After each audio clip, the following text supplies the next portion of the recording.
හරි අයිබෝන් හැමෝටම මේ වීඩියෝ එකෙන් අපි බලාපොරොත්තු වෙන්නේ ජීව විද්‍යාව නව විෂය නිර්දේශයේ ඒකක 10 ආවරණය කරන MCQ සාකච්ඡාවේ දෙවෙනි කොටස ඔබ වෙතට අරගෙන එන්න. මේ වීඩියෝ සීරීස් එකේ පළවෙනි වීඩියෝ එක මීට සතියකට විතර කලින් නිකුත් වෙච්ච වීඩියෝ එක උඩ තියෙන ලින්ක් එකෙන් අරගෙන බලන්න පුළුවන්. ඒ වීඩියෝ එක බලලා නැති කට්ටිය ඒකත් බලලා එන්න. ඒ වගේම මේ වීඩියෝ එකේදී අපි සාකච්ඡා කරන MCQ 10 අඩංගු වෙන ප්‍රශ්න පත්‍රය පහළ තියෙන description එකේ link එක තියෙනවා. ඒ link එකෙන් ගිහිල්ලා paper එක අරගෙන MCQ 10 තනියෙන් කරලා පුළුවන් නම් වඩා හොඳයි විවරණයක් ලියන්න පුළුවන් නම් MCQ 10 සාකච්ඡා කරන්න එන්න paper එක කළාට පස්සේ paper එක තනියෙන් කරලා ඊට පස්සේ සාකච්ඡාවත් එක්ක එකතු වෙන්න. හරි අපි යමු MCQ අංක 1ට. පළවෙනි MCQ එක සුපුරුදු විදියට ජීව විද්‍යාව හැඳින්වීම පාඩමෙන් අහන සරල MCQ එකක්. හරි ප්‍රශ්නය අහන්නේ පහත දැක්වෙන ඒවා අතරින් ජීවීන් තුළ දැකිය හැකි ව්‍යුහමය අනුවර්තනයක් නොවන්නේ කවරක්ද කියලා. දැන් එතකොට අනුවර්තනයක් කියන්නේ මොකක්ද කියන අර්ථ දැක්වීම අපි පළවෙනි පාඩමේදී කතා කරා. එතකොට අපි කිව්වේ ජීවියෙකු ජීවත් වෙන්නේ සුවිශේෂී පරිසරයට අනුකූලව. ඒ කියන්නේ ජීවියා ජීවත් වන පරිසරයේ තියෙන තත්ත්වයන්ට ගැළපෙන විදියට ඒ ජීවියාගේ පරිසරයට අනුකූලව එම ජීවියාගේ පැවැත්මට සහ ප්‍රජනනයට අනුබල දෙන.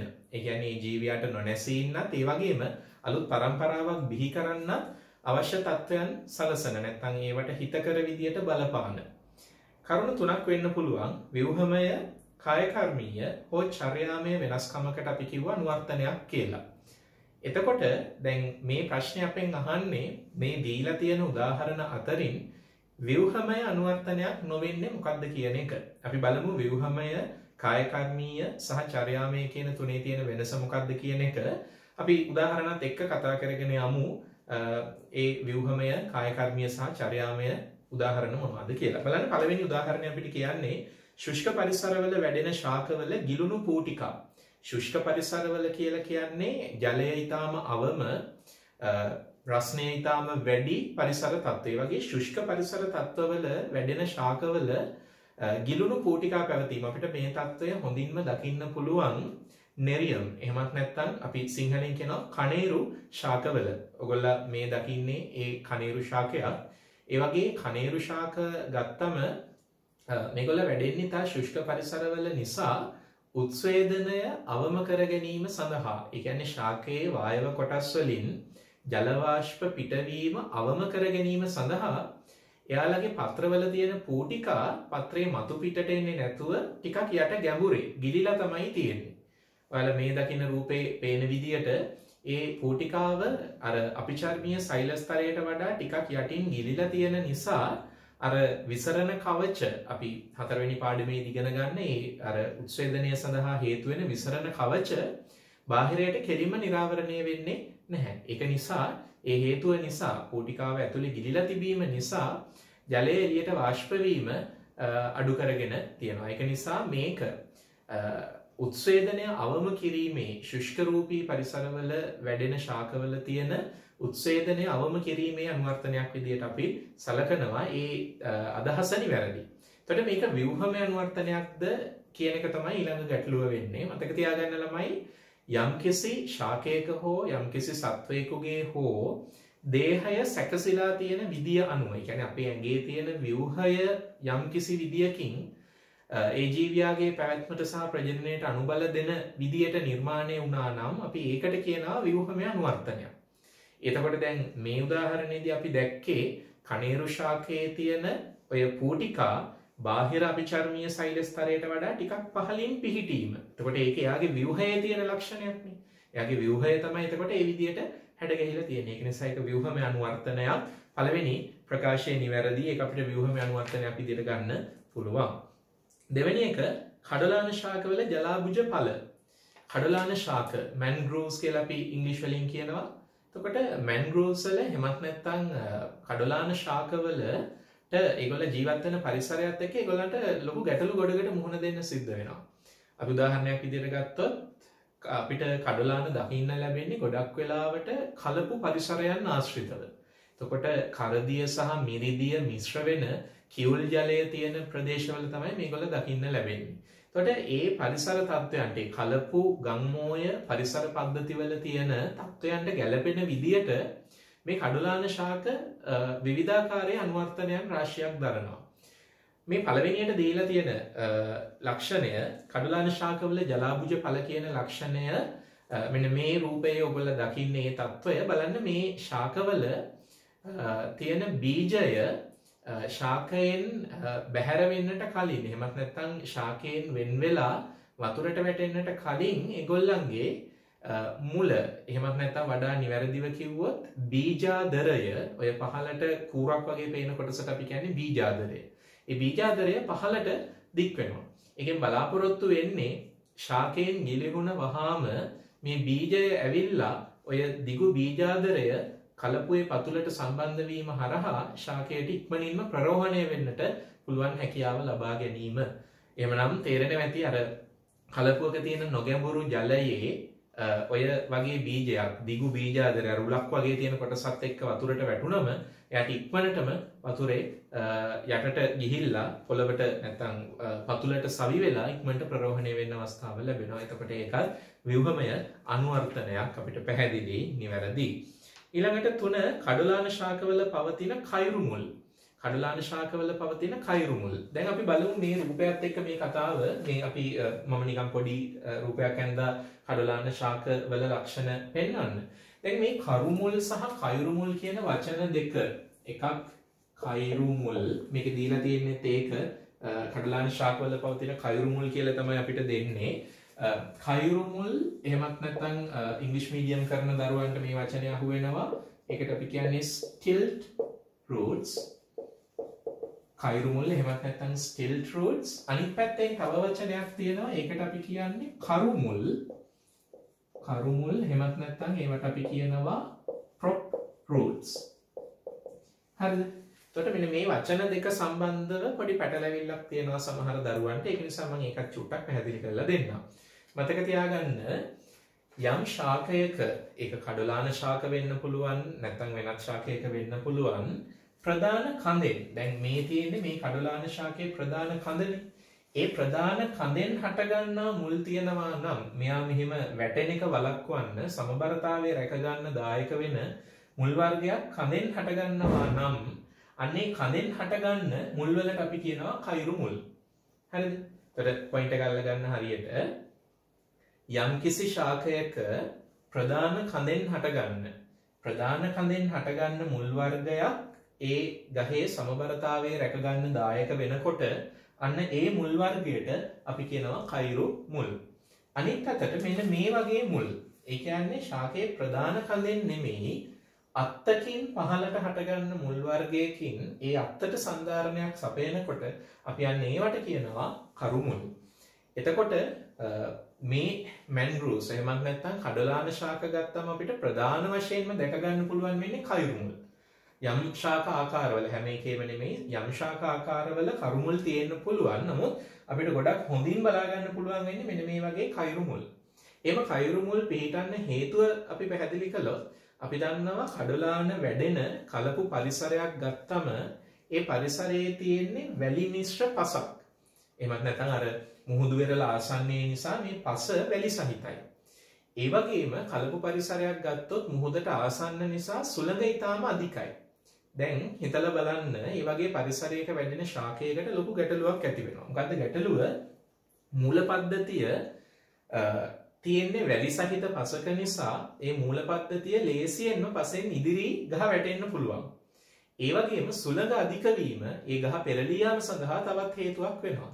ඒක නිසා සාමාන්‍ය මූල පද්ධතියක් විතරක් තිබුණා නම් සාමාන්‍යයෙන් අපි දකින ශාකවල වගේ නිකන් සාමාන්‍ය මූල පද්ධතියක් විතරක් තිබුණා නම් ශාකයේ පෙරවිලා ගිහිල්ලා විනාශ වෙන්න තියෙන ඉඩකඩ වැඩි. ඉතින් මේ தত্ত্বය අවම කරගන්න මේ වැලි සහිත පසේ සුළං අධික පරිසරයේ ජීවත් වෙන ශාකය පෙරලෙන එක වළක්ව ගන්නයි මෙන්න මේ වගේ කයිරු මුල් නිර්මාණය වෙලා තියෙන්නේ.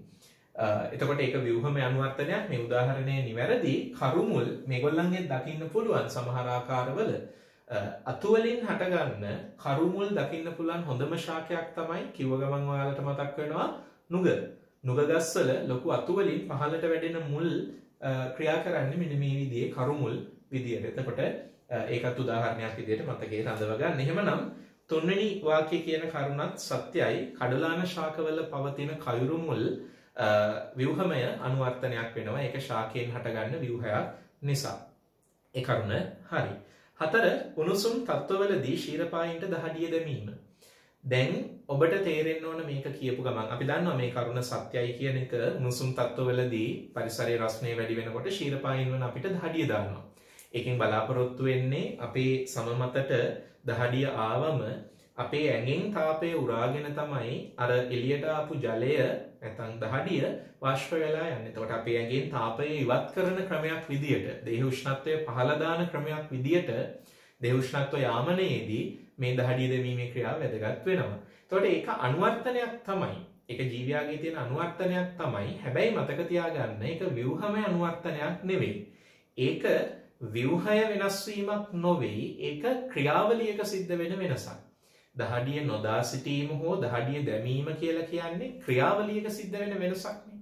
එතකොට ක්‍රියාවලියේ සිද්ධ වෙන වෙනස අනුව ගත්තම දහඩිය දැමීම කියන එක අපි සලකන්නේ ක්‍රියාකාරීත්වයේ වෙනසකට. එහෙමත් නැත්නම් කාය කර්මීය අනුවර්තනයක් විදිහට. ඒක නිසා හොඳින් මතක තියාගන්න දහඩිය දැමීම කියලා කියන්නේ ව්‍යුහමය අනුවර්තනයක් නොවේ. ඒක විල්ලා කාය කර්මීය අනුවර්තනයක්. ඒක නිසා මේක අනුවර්තනයක් වුණත් අපිට උත්තරයට යව තෝරන්න පුළුවන්. හේතුව ප්‍රශ්නේ අපෙන් අහන්නේ ව්‍යුහමය අනුවර්තනයක් වෙන්නේ නොවෙන්නේ මොකක්ද කියලා. මෙයා ව්‍යුහමය අනුවර්තනයක් නෙමෙයි උත්තරය වෙන්නේ. එතකොට අංක 4. පහ බලන්න ඔටුවාගේ පුළුල්ව විහිදුණු පාද. ඔටුවා කිව්ව ගමන් මතක් වෙන්නේ කාන්තාරය. කාන්තාරයේ තියෙන්නේ වැලි. වැලි සහිත පරිසරයක ගමන් කරන ක්ෂීරපායියෙක් වන ඔටුවාට ඒ වැලිවල එරීම වළක්වන්න මෙන්න මේ ඔබ දකින විදිහේ පුළුල්ව විහිදුණු පාද පවතිනවා. එතකොට පාදයේ පුළුල් වෙන්න බලන්න කකුලේ උඩ ඉඳලා පහළට එනකොට පහළ කෙළවර වඩා වැඩි පෘෂ්ඨ වර්ගඵලයක් අත් කරගෙන තියෙනවා. එතකොට පීඩනය අඩු කරලා වැලිවල එරීම වළක්වන්න තියෙන හොඳ අනුවර්තනයක් වෙනවා. එතකොට ඒක ඒ ජීවියාගේ ඇඟේ දේහයේ ව්‍යුහයේ තියෙන වෙනසක් නිසා ඒකත් අදාළ වෙන්නේ ව්‍යුහමය අනුවර්තන වලට බොහොම පහසුයි. එහෙමනම් අපිට තෝරන්න පුළුවන් අංක 1 2 3 ඒ වගේම අංක 5 කියන ප්‍රතිචාරවල තියෙන ව්‍යුහමය අනුවර්තන. නමුත් අංක 4 තියෙන්නේ දහඩිය දැමීම කියලා කියන්නේ කාය කර්මීය අනුවර්තනයක්. එහෙමනම් පිළිතුර වෙන්නේ අංක 1 ප්‍රතිචාරය නිවැරදි ප්‍රතිචාරය වෙන්නේ අංක 4. ඊට අමතරව මතක තියාගන්න සමහර විට අපිට ලැබෙන්න පුළුවන් චර්යාත්මක වෙනස් වීම ගැන අනුවර්තනයක්. හොඳම උදාහරණය තමයි පක්ෂීන්ගේ පර්යටනය. අපි හිතමු උත්තර ධ්‍රවයට ආසන්න නැත්නම් යුරෝපීය රටක ඉන්න පක්ෂීන් ඒ කොටසට සීත කාලය උදා වෙනකොට එහෙමත් නැත්නම් ශීත ඍතුව උදා වෙනකොට ඊට වඩා සමකාසන්න නිරක්ෂ ආසන්නයේ පිහිටන රටවල් වලට පර්යටනය කරන්නේ තමන්ගේ පැවැත්ම උදෙසා. එතකොට ඒක අනුවර්තනයක්. ඒක එයාගේ චර්යාවේ වෙනසක්නේ. එයා හිටපු පරිසරයෙන් ඈත් වෙලා වෙනත් පරිසරයකට එයා ගමන් කරනවා. එතකොට ඒක චර්යාත්මක අනුවර්තනයක්. ඒවත් මතක තියාගන්න. දැන් මෙතන අපි ව්‍යුහමය සහ කායකර්මී අනුවර්තන ගැන කිව්වා. ඒ දැන් කියපු උදාහරණය මතක තියාගන්න චර්යාත්මක අනුවර්තනයකට. හරි. බලමු MCQ අංක 2. ජීවේ ශෛලිය පදනම කොටසට අලුතෙන් එකතු වෙච්ච පිළිකා අර්බුද සහ gadu කියන කොටසෙන් තමයි මේ MCQ එක අහන්නේ. ඒකේ තියරි ටිකක් මතක් කරගන්න මේක අවස්ථාවක් කරගන්න. බලන්න MCQ අංක 2 ශෛල චක්‍රයේ යාමනීය සිදුවන ආකාරය සහ එහි අසාමාන්‍යතා නිසා ඇතිවන තත්ත්ව පිළිබඳව අසත්‍ය ප්‍රකාශය තෝරන්න. ශෛල චක්‍රයේ තියරි ටික මතක් කරගන්න. ඒ ටික අමතකයි නම් ටක් ගාලා නෝට් එක බලලා ඉන්න. අපි කතා කරන්නේ ශෛල චක්‍රයෙන් පස්සේ තියෙන කොටස. ඒ කියන්නේ ශෛල චක්‍රයේ යාමනීය කියන කොටසට අදාළ දේවල් ටික. බලන්න ශෛල චක්‍රය ගත්තම එයාගේ තියෙනවානේ මෙන්න මේ අවධි ටික. G1 අවධිය, S අවධිය, G2 අවධිය, ඊට පස්සේ M අවධිය, නැවත G1. මම මේ සරලව සටහනක් ඇඳගත්තා. එතකොට ශෛලයක් විභාජනයට ලක් වෙනකොට මේ එක එක අවධිය පහු කරගෙන යනවද නැද්ද කියන එක තීරණය කරන check points. අපි ඒවට කියනවා check points. එහෙමත් නැත්නම් පිරික්සුම් ස්ථාන. මෙන්න මේ වචනය check point කියන වචනේ අහලා තියෙනවනේ. check points එහෙමත් නැත්නම් පිරික්සුම් ස්ථාන. කිහිපයක් මේ ශෛල චක්‍රය පුරාවටම අපිට බලා ගන්න පුළුවන්. G1 අවධියේදී ඒ වගේ පිරික්සුම් ස්ථානයක් තියෙනවා. G1 අවධියේදී ඊට පස්සේ G2 අවධියේදී ඒ වගේම M අවධියේදී ඒ වගේ පිරික්සුම් ස්ථාන අපිට බලා ගන්න පුළුවන්. බලන්න මේ රූපය මේ කැම්බල් එකේ අපිට ඔය පිරික්සුම් ස්ථාන ටික පැහැදිලි කරන විදිය. දැන් ඔය පිරික්සුම් ස්ථානයකින් ඉදිරියට යන්න නම් සෛලය එක විභාජන අවධියක ඉඳලා ඊළඟ විභාජන අවධියට යන්න නම් සෛලය තුල යම් රසායන ද්‍රව්‍යයක් විශේෂයෙන්ම ප්‍රෝටීනමය සංඥා අණු නිෂ්පාදනය වෙලා තියෙන්න ඕන. එහෙම තිබුණොත් පමණයි සෛලයට ඊළඟ විභාජන අවධියට යන්න අවස්ථාව ලැබෙන්නේ. සරල උදාහරණයක් හිතන්න. G1 අවධියේදී වෙන්නේ සෛලය වර්ධනය වීමනේ. සෛලය ප්‍රමාණවත් තරම් වර්ධනය වුණොත් විතරයි G1 අවධියේ මෙන්න මේ G1 චෙක් පොයින්ට් එක. මෙතන තියෙන G1 චෙක් පොයින්ට් එකෙන් ඉදිරියට යන්නට අවශ්‍ය රසායනික ද්‍රව්‍ය සෛලය තුල හැදෙන්නේ. ඒ රසායන ද්‍රව්‍ය සෛලය තුල තිබුණොත් විතරයි සෛලයට G1 අවධියේ ඉඳලා S අවධියට යන්න අවස්ථාව ලැබෙන්නේ. එහෙමනම් මෙතෙන්දී සෛලය ඊළඟ විභාජන අවධියට යනවද නැද්ද කියන එක තීරණය කරන්නේ රසායනික සාධකයක් විසින්. රසායන ද්‍රව්‍යයක් විසින් තමයි තීරණය කරන්නේ සෛලය ඊළඟ විභාජන අවධියට ගමන් කරනවාද නැද්ද කියන එක. එතකොට ඒක රසායනික පාලනයක්.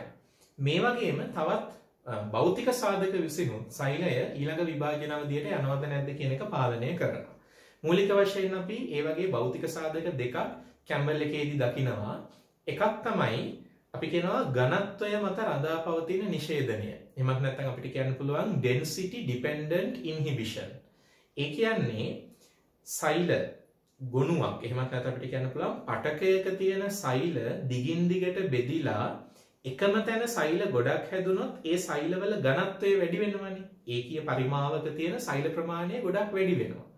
එහෙම වුණොත් සෛල එකට එකක් තෙරපිලා තියෙන නිසා තවදුරටත් සෛල බෙදීම නිෂේධනය වෙනවා. මෙන්න මේ විදියට ඝනත්වය වැඩිවීම නිසා සෛල විභාජනය වීම නතර වීමට අපි කියනවා ඝනත්වය මත රඳා පවතින නිෂේධනය කියලා.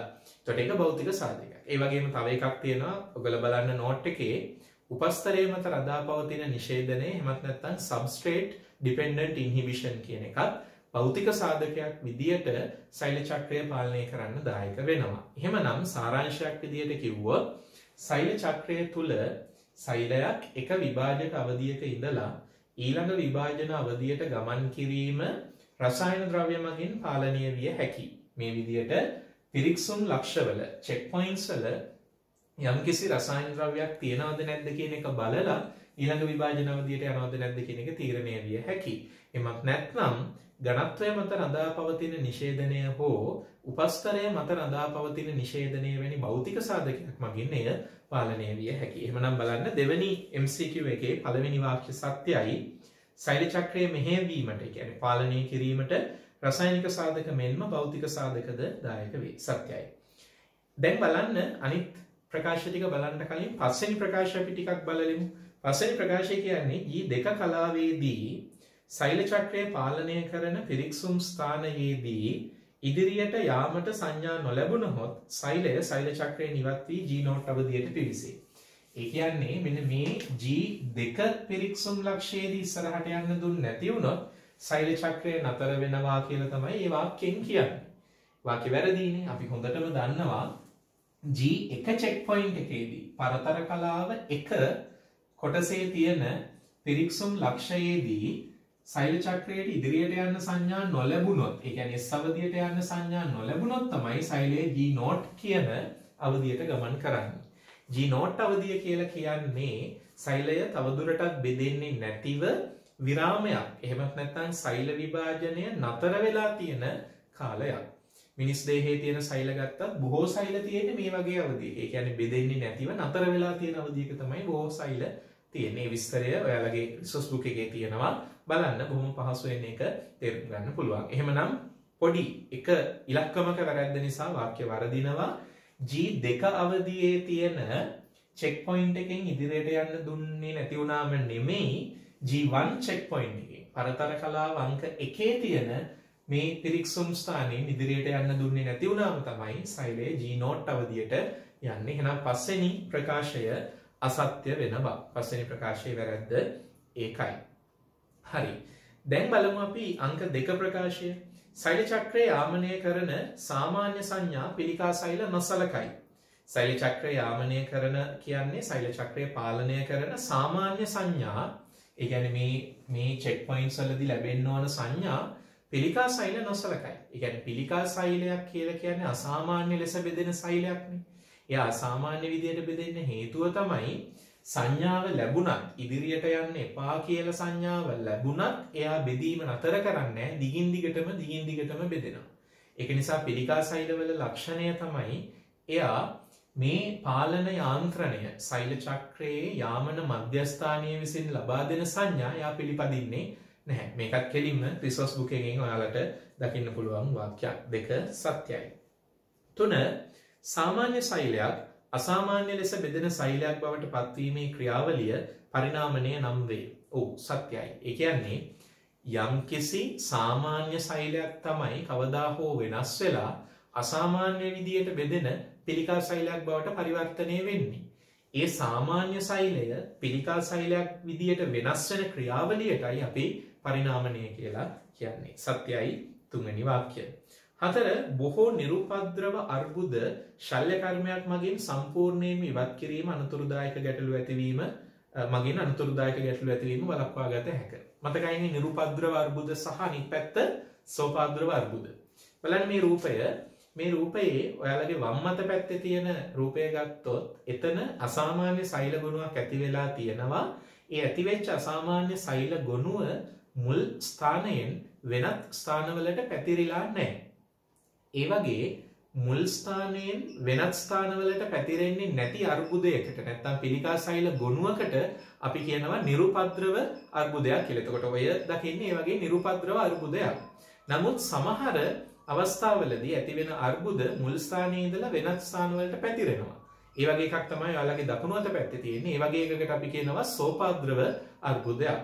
එතකොට නිරුපද්‍රව අර්බුදයේ තියෙන ලක්ෂණය තමයි එයා මුල් ස්ථානයේ ඉඳලා වෙනත් ස්ථානවලට පැතිරෙන්නේ නැති නිසා. අපි ඒකට ලස්සන වචනයක් කියනවා ස්ථානාන්තරණය සිදු නොවන නිසා. මෙටාස්ටේසිස් එහෙමත් නැත්නම් ස්ථානාන්තරණය. මුල් ස්ථානයේ සිට වෙනත් ස්ථානවලට පැතිරීම නිරුපද්‍රව අර්බුදයකදී සිදු නොවන නිසා අපිට පුළුවන් නම් ශල්‍ය කර්මයකින් මේ නිරුපද්‍රව අර්බුදය කපලා ඉවත් කරන්න පුද්ගලයාට තියෙන අනුතුරුදායක තත්ත්වය අපිට නැති කරගන්න පුළුවන්. හැබැයි දැන් ඒකට වාක්‍ය බැලුවම සත්‍ය බව තේරෙනවානේ. වාක්‍ය කියන්නේ බොහෝ නිරුපද්‍රව අර්බුද ශල්‍ය කර්මයක් මගින් සම්පූර්ණයෙන් ඉවත් කිරීම මගින් අනුතුරුදායක ගැටලු ඇතිවීම වළක්වා ගත හැකිය. එතකොට බොහෝ කියන වචනය ගැන කෙනෙකුට ගැටලුවක් ඇති වෙන්න පුළුවන්. ඒ කියන්නේ හැම නිරුපද්‍රව අර්බුදයේම එහෙම ශල්‍ය කර්මයකින් ඉවත් කරන්න බැරිද කියන එක.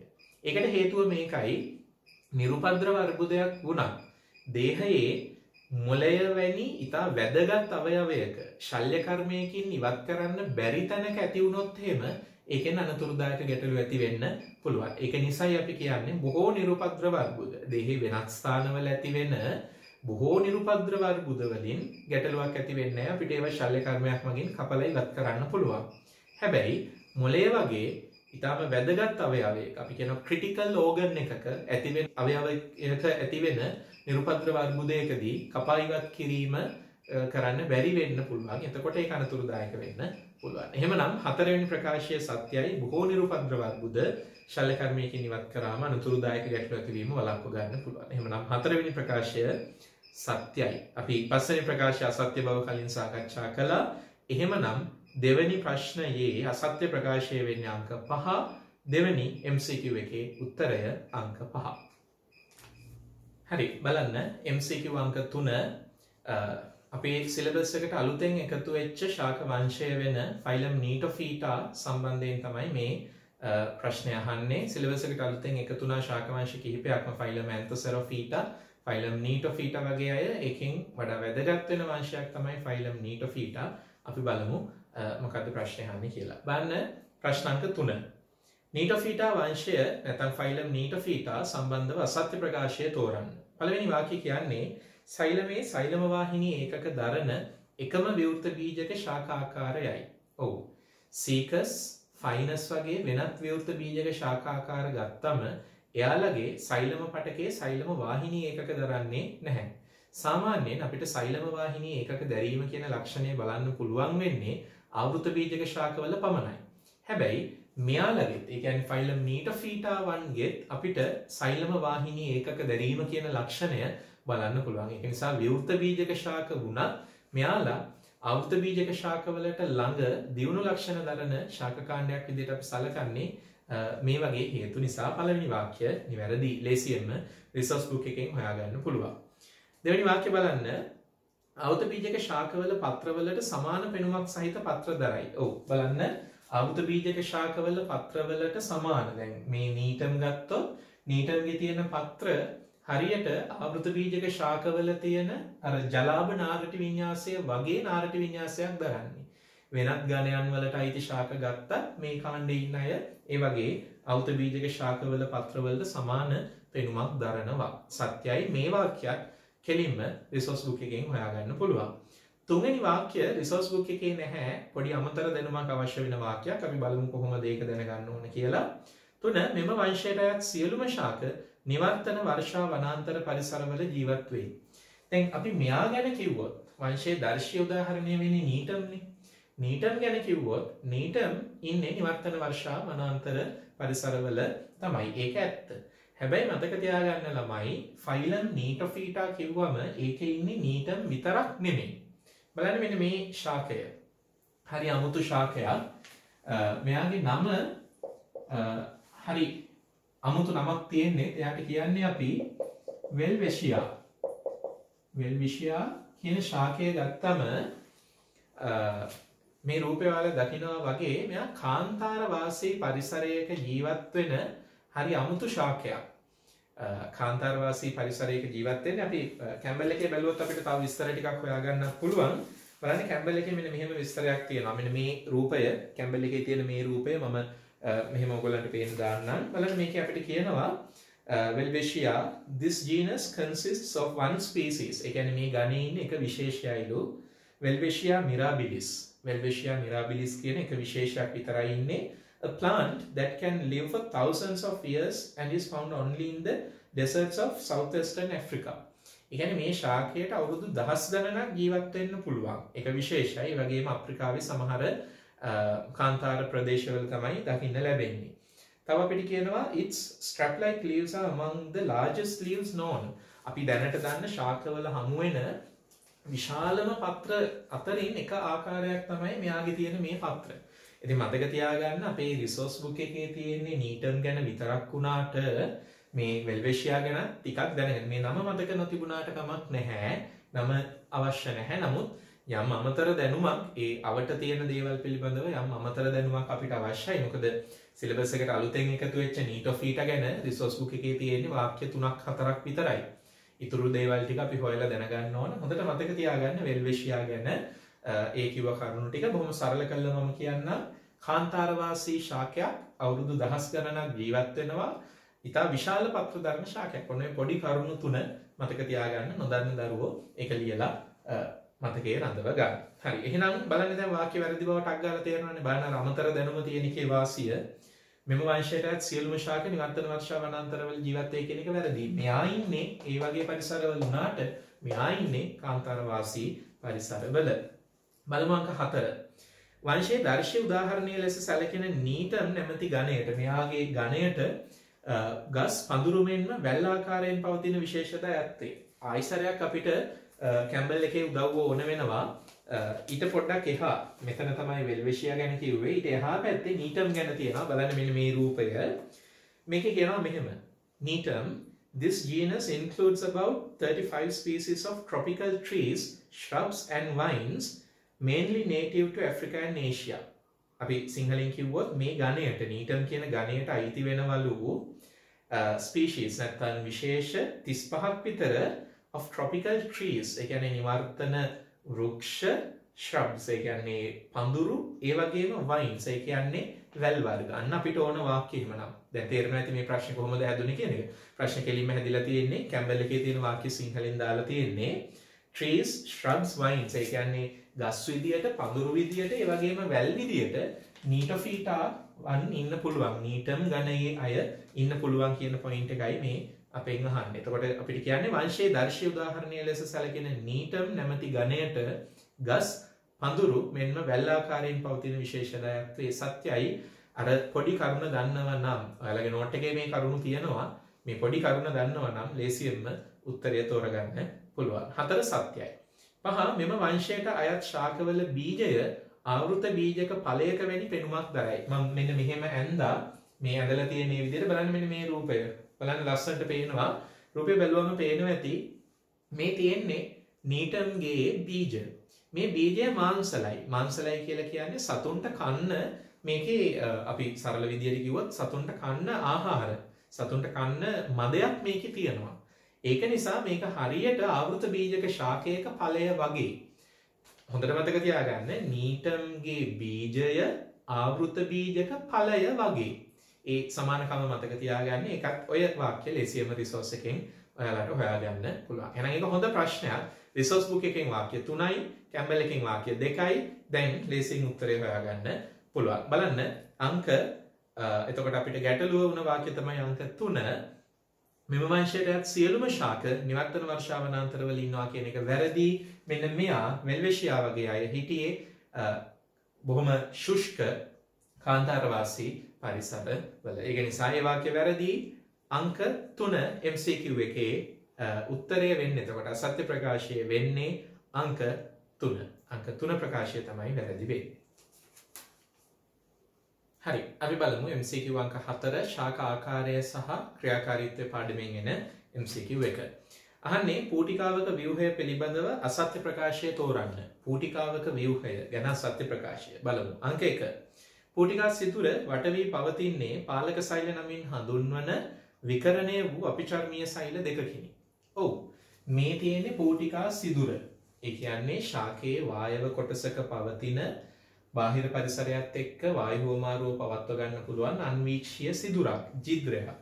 ඒ සිදුර ආවරණය කරගෙන ඉන්නේ මෙන්න මේ දෙපැත්තේ ඉන්න සෛල දෙක. ඒ සෛල දෙකට අපි කියනවා පාලක සෛල. එතකොට අපිචර්මයෙන් හටගන්න සෛල දෙකක් තමයි මේ විදිහට විශේෂණය වෙලා පාලක සෛල බවට පත් වෙන්නේ. වාක්‍ය සත්‍යයි කෙලින්ම රිසෝස් එකෙන් ඔයාලට මේක හොයාගන්න පුළුවන්. එතකොට පූටිකා සිදුර වට වෙලා තියෙන පාලක සෛල නමින් හඳුන්වන විකරණය වෙච්ච අපිචර්මීය සෛල දෙකකින් ඒක සත්‍යයි. දෙක සියලුම සපුෂ්ප ශාකවල පාලක සෛල බෝංචි බීජ හැඩයක් ගනී. මතක තියාගන්න මෙන්න මෙහෙම දැන් මෙයාලගේ හැඩයටනේ අපි කියන්නේ මෙන්න මේ වගේ බෝංචි බීජ හැඩය කියලා. මෙයාලට තියෙන මේ වගේ බෝංචි බීජ හැඩයක්.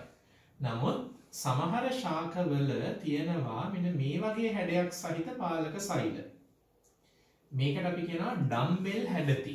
මේකට අපි කියන්නේ බෝංචි බීජ හැඩති. බෝංචි බීජ හැඩති. මේකට අපි කියන්නේ ඩම්බෙල් හැඩති. ඩම්බෙල් හැඩති පාලක සෛල. මේ தত্ত্বය අපිට දකින්න පුළුවන් වෙන්නේ මතක තියාගන්න තෘණ ශාකවල. තෘණ කුලයේ ශාකවල තමයි මේ தত্ত্বය දකින්න පුළුවන් වෙන්නේ. එතකොට තෘණ කුලයේ ශාකවල විතරයි ඒක බීජපත්‍රයේ සියලු දෙනාගේ නෙමෙයි. තෘණ කුලයේ ශාකවල විතරක් බලන්න ඔය රූපේ මෙන්න මේ රූපේ පේන විදියට ඔයාලගේ වම් පැත්තේ තියෙන රූපේ තියෙන්නේ මේ විදිහේ තෘණ ශාකයක තියෙන ඩම්බෙල් ආකාරයේ පාලක සෛල වලින් වට වූ පූටිකාවක්. දකුණු පැත්තේ තියෙන රූපයේ තියෙන්නේ සාමාන්‍ය තෘණ නොවන වෙනත් ඒක බීජපත්‍රී ශාකවල සහ සියලුම ද්විබීජපත්‍රී ශාකවල තියෙන විදිහේ බෝංචි බීජ හැඩති පාලක සෛල වලින් ආවරණය වෙච්ච පූටිකාවක්. මේ දෙකම අන්වීක්ෂය රූප බලන්න එතන පැහැදිලිව පේනවා මේ දෙන්නගේ තියෙන වෙනස. එහෙමනම් බොහොම පැහැදිලිව අපිට පේනවා දෙවෙනි වාක්‍ය අසත්‍යයි. හේතුව සියලුම සපුෂ්ප ශාකවල පාලක සෛල බෝංචි බීජ හැඩයක් ගන්නේ නැහැ. තෘණ ශාකවල විතරක් ඩම්බෙල් හැඩති පාලක සෛල තියෙන්න පුළුවන්. දෙක අසත්‍යයි. තුන පාලක සෛලවල ඇතුළත සෙලියුලෝස් බිත්තිය පිටතට වඩා ඝනකමින් වැඩිය. ඔව්. අපි දන්නවා පූටිකා චලන යාන්ත්‍රණය පවත්වා ගැනීම සඳහා දායක වෙන යම් යම් ව්‍යුහමය අනුවර්තන ටිකක් මේ පාලක සෛලවල තියෙනවා. එතෙන්දී මේ පාලක සෛල දෙකේ පිටත බිත්තියට වඩා මේ බලන්න මේ තියෙන්නේ පිටත බිත්තියට වඩා ඇතුළත බිත්තිය ඝනකමයි. මේ මෙතෙන්ට වඩා මෙතන ඝනකම වැඩි. එහෙනම් ඒකත් දායක වෙනද? ඒ වගේ කීපයක්ම තියෙනවා මෙතන. දැන් පිටත බිත්තියට වඩා ඇතුළේ බිත්තිය ඝනකමින් වැඩි. ඒක නිසා පිටත බිත්තිය ඇදෙන ගතිය, ප්‍රත්‍යස්ත ගතිය වැඩි, ඇතුළේ බිත්තිය ඇදෙන ගතිය නැත්නම් ප්‍රත්‍යස්ත ගතිය අඩුයි. තව මේ සෛල දෙක දෙකලවරින් තදින් බැඳිලා තියෙනවා. ඒ වගේ අනුවර්තන තියෙනවා. එහෙනම් වාක්‍ය කියන කරුණ සත්‍යයි. පාලක සෛලවල ඇතුළත සෙලියුලෝස් බිත්තිය පිටතට වඩා ඝනකමින් වැඩි. මතක තියාගන්න ප්‍රත්‍යස්ත බව ගැන කිව්වනම් ඒ කියන්නේ අනිත් පැත්ත. ඇතුළත බිත්තිය ප්‍රත්‍යස්ත බවින් අඩුයි, පිටත බිත්තිය ප්‍රත්‍යස්ත බවින් වැඩි. ඊළඟට පාලක සෛල වටා අංක 4 ප්‍රකාශය පාලක සෛල වටා සෙලියුලෝස් ශුද්ධ කෙඳිති අරී ආකාරයට සැකසෙන අතර එමගින් සාධන වලලු ප්‍රත්‍යස්ත නොවේ. මේ බලන්න. දැන් මෙයාගේ මේ එක පාලක සෛලයක් ගත්තම මේ පාලක සෛලයට වතුර පිරෙද්දී පරිමාව මෙහෙම ඒ කියන්නේ මෙයාගේ මහත වැඩි වෙන්න බෑ. වැඩි වෙන්න පුළුවන් උස විතරයි. මහත වැඩි වෙන්නේ නැති වෙන්න මෙයාගේ වටේට තියෙනවා මෙන්න මේ වගේ සෙලියුලෝස් ශුද්ධ තන්තු. අරියව පිහිටනවා කියන්නේ ඒකයි. මෙයාගේ වටේට තමයි තියෙන්නේ. වටේට බෙල්ට් එකක් දාලා වගේ තියෙන ශුද්ධ තන්තු සෙලියුලෝස් ශුද්ධ තන්තු තියෙනවා. මේවා ඇදෙන්නේ නැහැ. අප්‍රත්‍යස්තයි. ඒ කියන්නේ ප්‍රත්‍යස්ත නැහැ. ඇදෙන්නේ නැහැ. එතකොට දැන් වෙන්නේ මේක ඇතුළට වතුර පිරෙව්වොත් මේ බෝංචි බීජය ඇතුළට වතුර පිරෙව්වොත් බෝංචි බීජ හැඩේ සෛලය ඇතුළට වතුර පිරෙව්වොත් මෙයාගේ පරිමාව වැඩි වෙන්නේ මෙන්න මෙහෙම සිරස් අක්ෂය ඔස්සේ පමණයි. හරහට අප්‍රත්‍යස්ත සෙලියුලෝස් ශුද්ධ තන්තු තියෙන නිසා මේ අතට පරිමාව වැඩි වෙන්නේ නැහැ. ඒක පූටිකා චලන යාන්ත්‍රණයට වැදගත් වෙන ලක්ෂණයක්. 4 සත්‍යයි. 5 හරිත ලව දරන එකම අපිචර්මීය සෛල වර්ගය පාලක සෛල වේ. ඔව් මේ බලන්න. දැන් මම මෙතන ඇඳලා තියෙනවා සාමාන්‍ය අපිචර්මීය සෛලයක්. බලන්න ඒකේ අපි හරිත ලව අඳින්නේ නැහැ.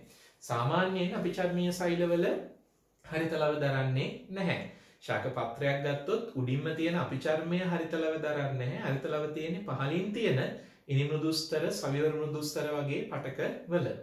හැබැයි අපිචර්මයේම තියෙන විශේෂණීය වූ සෛල වර්ගයක් වෙන පාලක සෛලවල මේ විදිහට අපිට හරිත ලව බලා ගන්න පුළුවන්. යාලා ප්‍රභා සංශ්ලේෂණය සිදු කරන බව. ඒක සත්‍යයි. හරි. එහෙමනම් පස්වෙනි වාක්‍යය සත්‍යයි.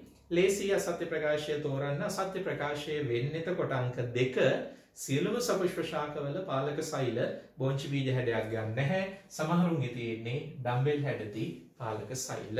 MCQ අංක 4 උත්තරේ වෙන්නේ අංක 2. හරි බලමු MCQ අංක 5 සත්වාකාරය සහ ක්‍රියාකාරීත්වය පාඩමෙන් අද එන MCQ එක අපිට එන්නේ මානව අස්ථි පද්ධතියෙන්. බලමු මානව හිස් කබල සම්බන්ධව පිළිගත නොහැකි ප්‍රකාශය තෝරන්න. අපි හිස් කබල සම්බන්ධව පිළිගත නොහැකි අසත්‍ය ප්‍රකාශය යහන්නේ. 1 හිස් කබල මගින් මොළයට අමතරව සංවේදී ඉන්ද්‍රියන්ට ආරක්ෂා කරයි. ඔව් හිතන්න මේ කපාල ප්‍රදේශය ගත්තම කපාල ප්‍රදේශයේ විසින් මීට ඇතුලෙන් තියෙන මොළය ආරක්ෂා කරනවා. ඒ වගේම අපේ S2 නහසේ තියෙන ආග්‍රාණවයව කන් දෙක එතකොට මැද කන සහ ඇතුළු කන වගේ කොටස් ඇතුළු සංවේදී ඉන්ද්‍රියන්ටත් මේ හිස් කබල විසින් අවශ්‍ය ආරක්ෂාව සලසනවා. එහෙමනම් කපාල ප්‍රදේශයේ ප්‍රධාන වශයෙන් මොළයට ආරක්ෂාව සපයන අතරේ වක්‍ර ප්‍රදේශයත් මේ කපාල ප්‍රදේශයේ ඉදිරි කොටසත් එකතු වෙලා S2 නහය, ඒ කියන්නේ ආග්‍රාණ අවයව, කන්, ඒ වගේම දිවේ තියෙන රසායනික ප්‍රතිග්‍රාහක ආදී සංවේදක ප්‍රතිග්‍රාහක වලටත් අවශ්‍ය ආරක්ෂාව සපයනවා. සරලයි වාක්‍ය සත්‍යයි. අංක 2 නලල ප්‍රදේශයේ සාධන අස්තිය තනි අස්තියක් වන අතර අපි ඉස්සෙල්ලා ඒක බලලිමුකෝ. මෙන්න නලල ප්‍රදේශය, මේ නලල ප්‍රදේශය හදන අස්තියට අපි කියන්නේ ලලාටාස්තිය. ලලාටාස්තිය, ලලාටය කියන්නේ නලල කියන එකනේ. එතකොට ලලාටය හදන අස්තිය, ලලාටාස්තිය මේක තනි අස්තියක්. වැඩුණු පුද්ගලයෙකුගේ දේහයේ තියෙන ලලාටාස්තිය තනි අස්තියක් විදියටයි තියෙන්නේ. එහෙමනම් ඒක තනි අස්තියක්. ඒක හරි. ඊළඟට කියන්නේ බාහිර ශ්‍රවණ නාලයේ සාධන අස්තිය සගලමය වේ. මේ බාහිර ශ්‍රවණ නාලය කියන්නේ කනනේ. මෙතන කනට අදාළව බාහිර ශ්‍රවණ නාලය හදන මේ ඇතුළට ධ්වනි තරංග අරගෙන යන නාලය හදන අස්තිය තමයි මෙන්න මෙයා. මේ අස්තියට අපි කියන්නේ මේ සම්පූර්ණ කොටසට අපි කියන්නේ ශංකක අස්තිය. ශංකක අස්තිය. එතකොට නලල හදන්නේ තනි අස්තියකින් උනාට, නලල ප්‍රදේශයේ හැදෙන්නේ තනි අස්තියකින් උනාට හිස් කබලේ මේ පැත්තෙන් එක ශංකක අස්තියකුත් මේ පැත්තෙන්, ඒ කියන්නේ අනිත් පැත්තෙන් තව ශංකක අස්තියකුත් විදියට අපිට ශංකක අස්තීන් දෙකක් තියෙනවා. ඒ කියන්නේ මේ පැත්තෙන් එකයි මේ පැත්තෙන් එකයි විදියට ශංකක අස්තීන් දෙකයි. ඒ වගේ දෙකක් විදියට යුගලක් විදියට තියෙන අස්තීන්ට අපි කියනවා සංගලමය අස්තීන්. එතකොට ලලාට අස්තිය තනි අස්තියක් වෙනකොට ශංකක අස්තිය සංගලමය අස්තියක්. එතකොට වාක්‍ය සත්‍යයි නල ප්‍රදේශීය සාධන අස්තිය කියන්නේ ලලාට අස්තිය තනි අස්තියක් වන අතර බාහිර ශ්‍රවණ නාලයේ සාධන අස්තිය කියන්නේ ශංකක අස්තිය සංගලමයයි. අංක 3 ප්‍රකාශය පාර්ශ්ව කපාල අස්තිවල ඇතුල් පෘෂ්ඨය. පාර්ශ්ව කපාල කියන්නේ මෙන්න මෙයා. ඉසේ උඩ කොටස හදන අයට අපි කියන්නේ පාර්ශ්ව කපාල අස්තියත් සංගලමයයි. තුන්වෙනි ප්‍රකාශය කියන්නේ පාර්ශ්ව කපාල අස්තිවල ඇතුල් පෘෂ්ඨය අවතල හැඩයක් ගන්න අතර මේ තියෙන්නේ පාර්ශ්ව කපාල අස්ති දෙක. මේ පාර්ශ්ව කපාල අස්තිවල ඇතුල් පෘෂ්ඨය අවතලයි. මේ ඇතුල් පැත්තට අවතලයිනේ. අවතල පෘෂ්ඨයක් ගන්න අතර එමගින් මොළය සහ රුධිර වාහිනී රඳවා ගැනීමට අවකාශය සලසයි. ඔව්. මොළය සහ මොළයට රුධිරය සපයන රුධිර වාහිනී රඳව ගන්න තමයි එහෙම පිළිහිටලා තියෙන්නේ. ඔය වාක්‍ය කෙලින්ම රොසන් විල්සන්ගේ අපේ අමතර කියවීම් වලට තියෙන පොතේ තියෙන ඍජු වාක්‍යයක්. ඊළඟට අංක 4 යුග වක්‍රය නිර්මාණය කිරීමට කපාලස්ති දෙකක් එකිනෙක සමග සම්බන්ධ වේ. මතක තියාගන්න ළමයි අපි යුග වක්‍රය කියන්නේ මෙන්න මෙතන. මෙන්න මේ ඉස්සරහා තියෙන මෙන්න මේ යුගාස්තිය. මෙන්න මේ කොටසට අපි කියනවා යුගාස්තිය. මම මෙහෙම නම් කරන්නම්. මේ හරිය තියෙන්නේ යුගාස්තිය. ඒ යුගාස්තිය මේ පැත්තෙන් එන ශංකකස්තියත් එක්ක එකතු වෙලා තමයි මෙන්න මේ කියන යුග වක්‍රය නිර්මාණය කරන්නේ. එතකොට මේ කොටසට තමයි අපි යුග වක්‍රය කියලා කියන්නේ. අපි මෙතන මෙහෙම අල්ලලා බලුවොත් ඒ කොටස අපිට මෙහෙම අල්ලලා අඳුර ගන්න පුළුවන්. මෙහෙම මෙන්න මේ හරිය අපිට ඒක අල්ල ගන්න පුළුවන්. මෙහි ඉඳලා එන ශංකකස්තිය මේ ඉස්සරහා ඉඳලා එන යුගාස්තියත් එක්ක එකතු වෙලා තමයි එතකොට මේ කොටස නිර්මාණය කරන්නේ. මතක තියාගන්න ශංකකස්තිය කියන්නේ කපාල අස්තියක්. මෙයා කපාල අස්තියක්. හැබැයි යුගාස්තිය කියන්නේ වක්‍ර. වක්‍ර කියන්නේ මුහුණ. එයා වක්‍ර අස්තියක්. ඒක නිසා මේ යුග වක්‍රය නිර්මාණය වෙන්නේ කපාලස්ති දෙකක් අතරේ නෙවෙයි ශංකකස්තිය කියන කපාලස්තියත් යුගාස්තිය කියන වක්‍ර අස්තියත් අතරේ තමයි යා නිර්මාණය වෙන්නේ. එහෙමනම් සරලයි වාක්‍ය වැරදි. වාක්‍ය වැරදෙන්න හේතුව තමයි යුග වක්‍රය නිර්මාණය කිරීමට කපාලස්ති දෙකක් නෙමෙයි සම්බන්ධ වෙන්නේ කපාලස්තියක් සහ වක්‍ර අස්තියක්. 4 වැරදි. 5 මානව හිස් කබලේ පවතින අස්ති අතරින් චලනය කළ හැකි එකම අස්තිය අදෝහනුක අස්තියයි. මම මේ චලනය කරන්නේ අස්තිය. අපි කතා කරනකොට ආහාරයක් ගන්නකොට චලනය කරන අස්තිය තමයි මෙන්න මේ අදෝහනුක අස්තිය. නැත්නම් අපි ඒකට කියනවා දන්තාස්තිය කියලා. මෙන්න මේක මේ අදෝහනුක අස්තිය විතරයි මේ තියෙන අස්ති අතරින් අපිට චලනය කරන්න පුළුවන්. මේ අස්ති එකට බැඳිලා තියෙන අචල සංදි වලින්. එහෙමත් නැත්නම් අපි ඒවට කියනවා සීවන කියලා. සීවනි වලින් තමයි මේව එකට බැඳිලා තියෙන්නේ. ඒ නිසා ඒව අතරේ චලනයක් නැති කරන්න බෑ.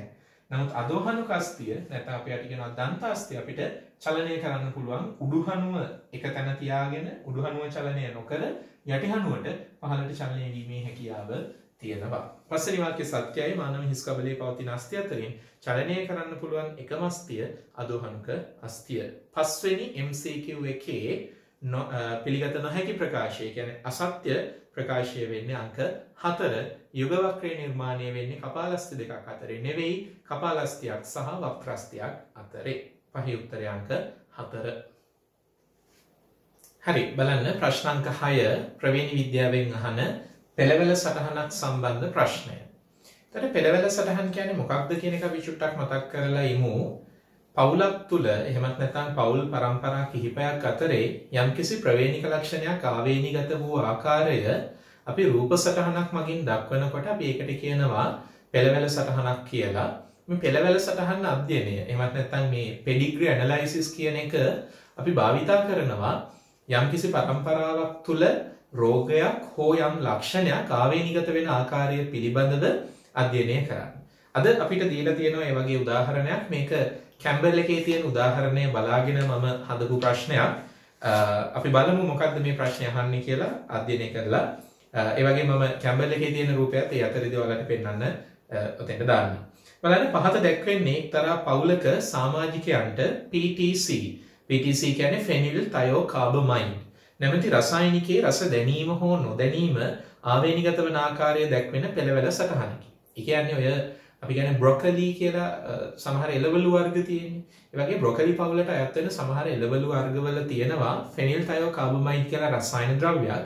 සමහරුන්ට මේ රසායනිකය ආහාරයේ තියෙනකොට තිත්ත රසයක් දැනෙනවා. සමහරුන්ට ෆෙනිල් තයෝකාබමයිඩ් වල කිසිදු රසයක් දැනෙන්නේ නැහැ. ඒ නිසා ඒගොල්ලන්ට ආහාරයේ එහෙම තිත්ත රසක් ලැබෙන්නේ නැහැ. ඉතින් මේ ලක්ෂණය ප්‍රවේණිකව ආවේනිගත වෙන ලක්ෂණයක් බව සොයාගෙන තියෙනවා.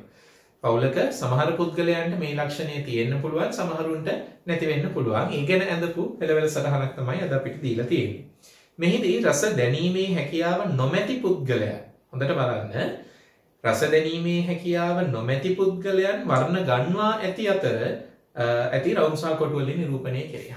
අපි දන්න දේ තමයි ඕනම පෙළවල සටහනක කොටු වලින් පෙන්වන්නේ, මෙහෙම කොටුවකින් පෙන්වන්නේ පිරිමි පුද්ගලයන්. ඒ වගේම රවුමකින් පෙන්වන්නේ ගැහැණු අය.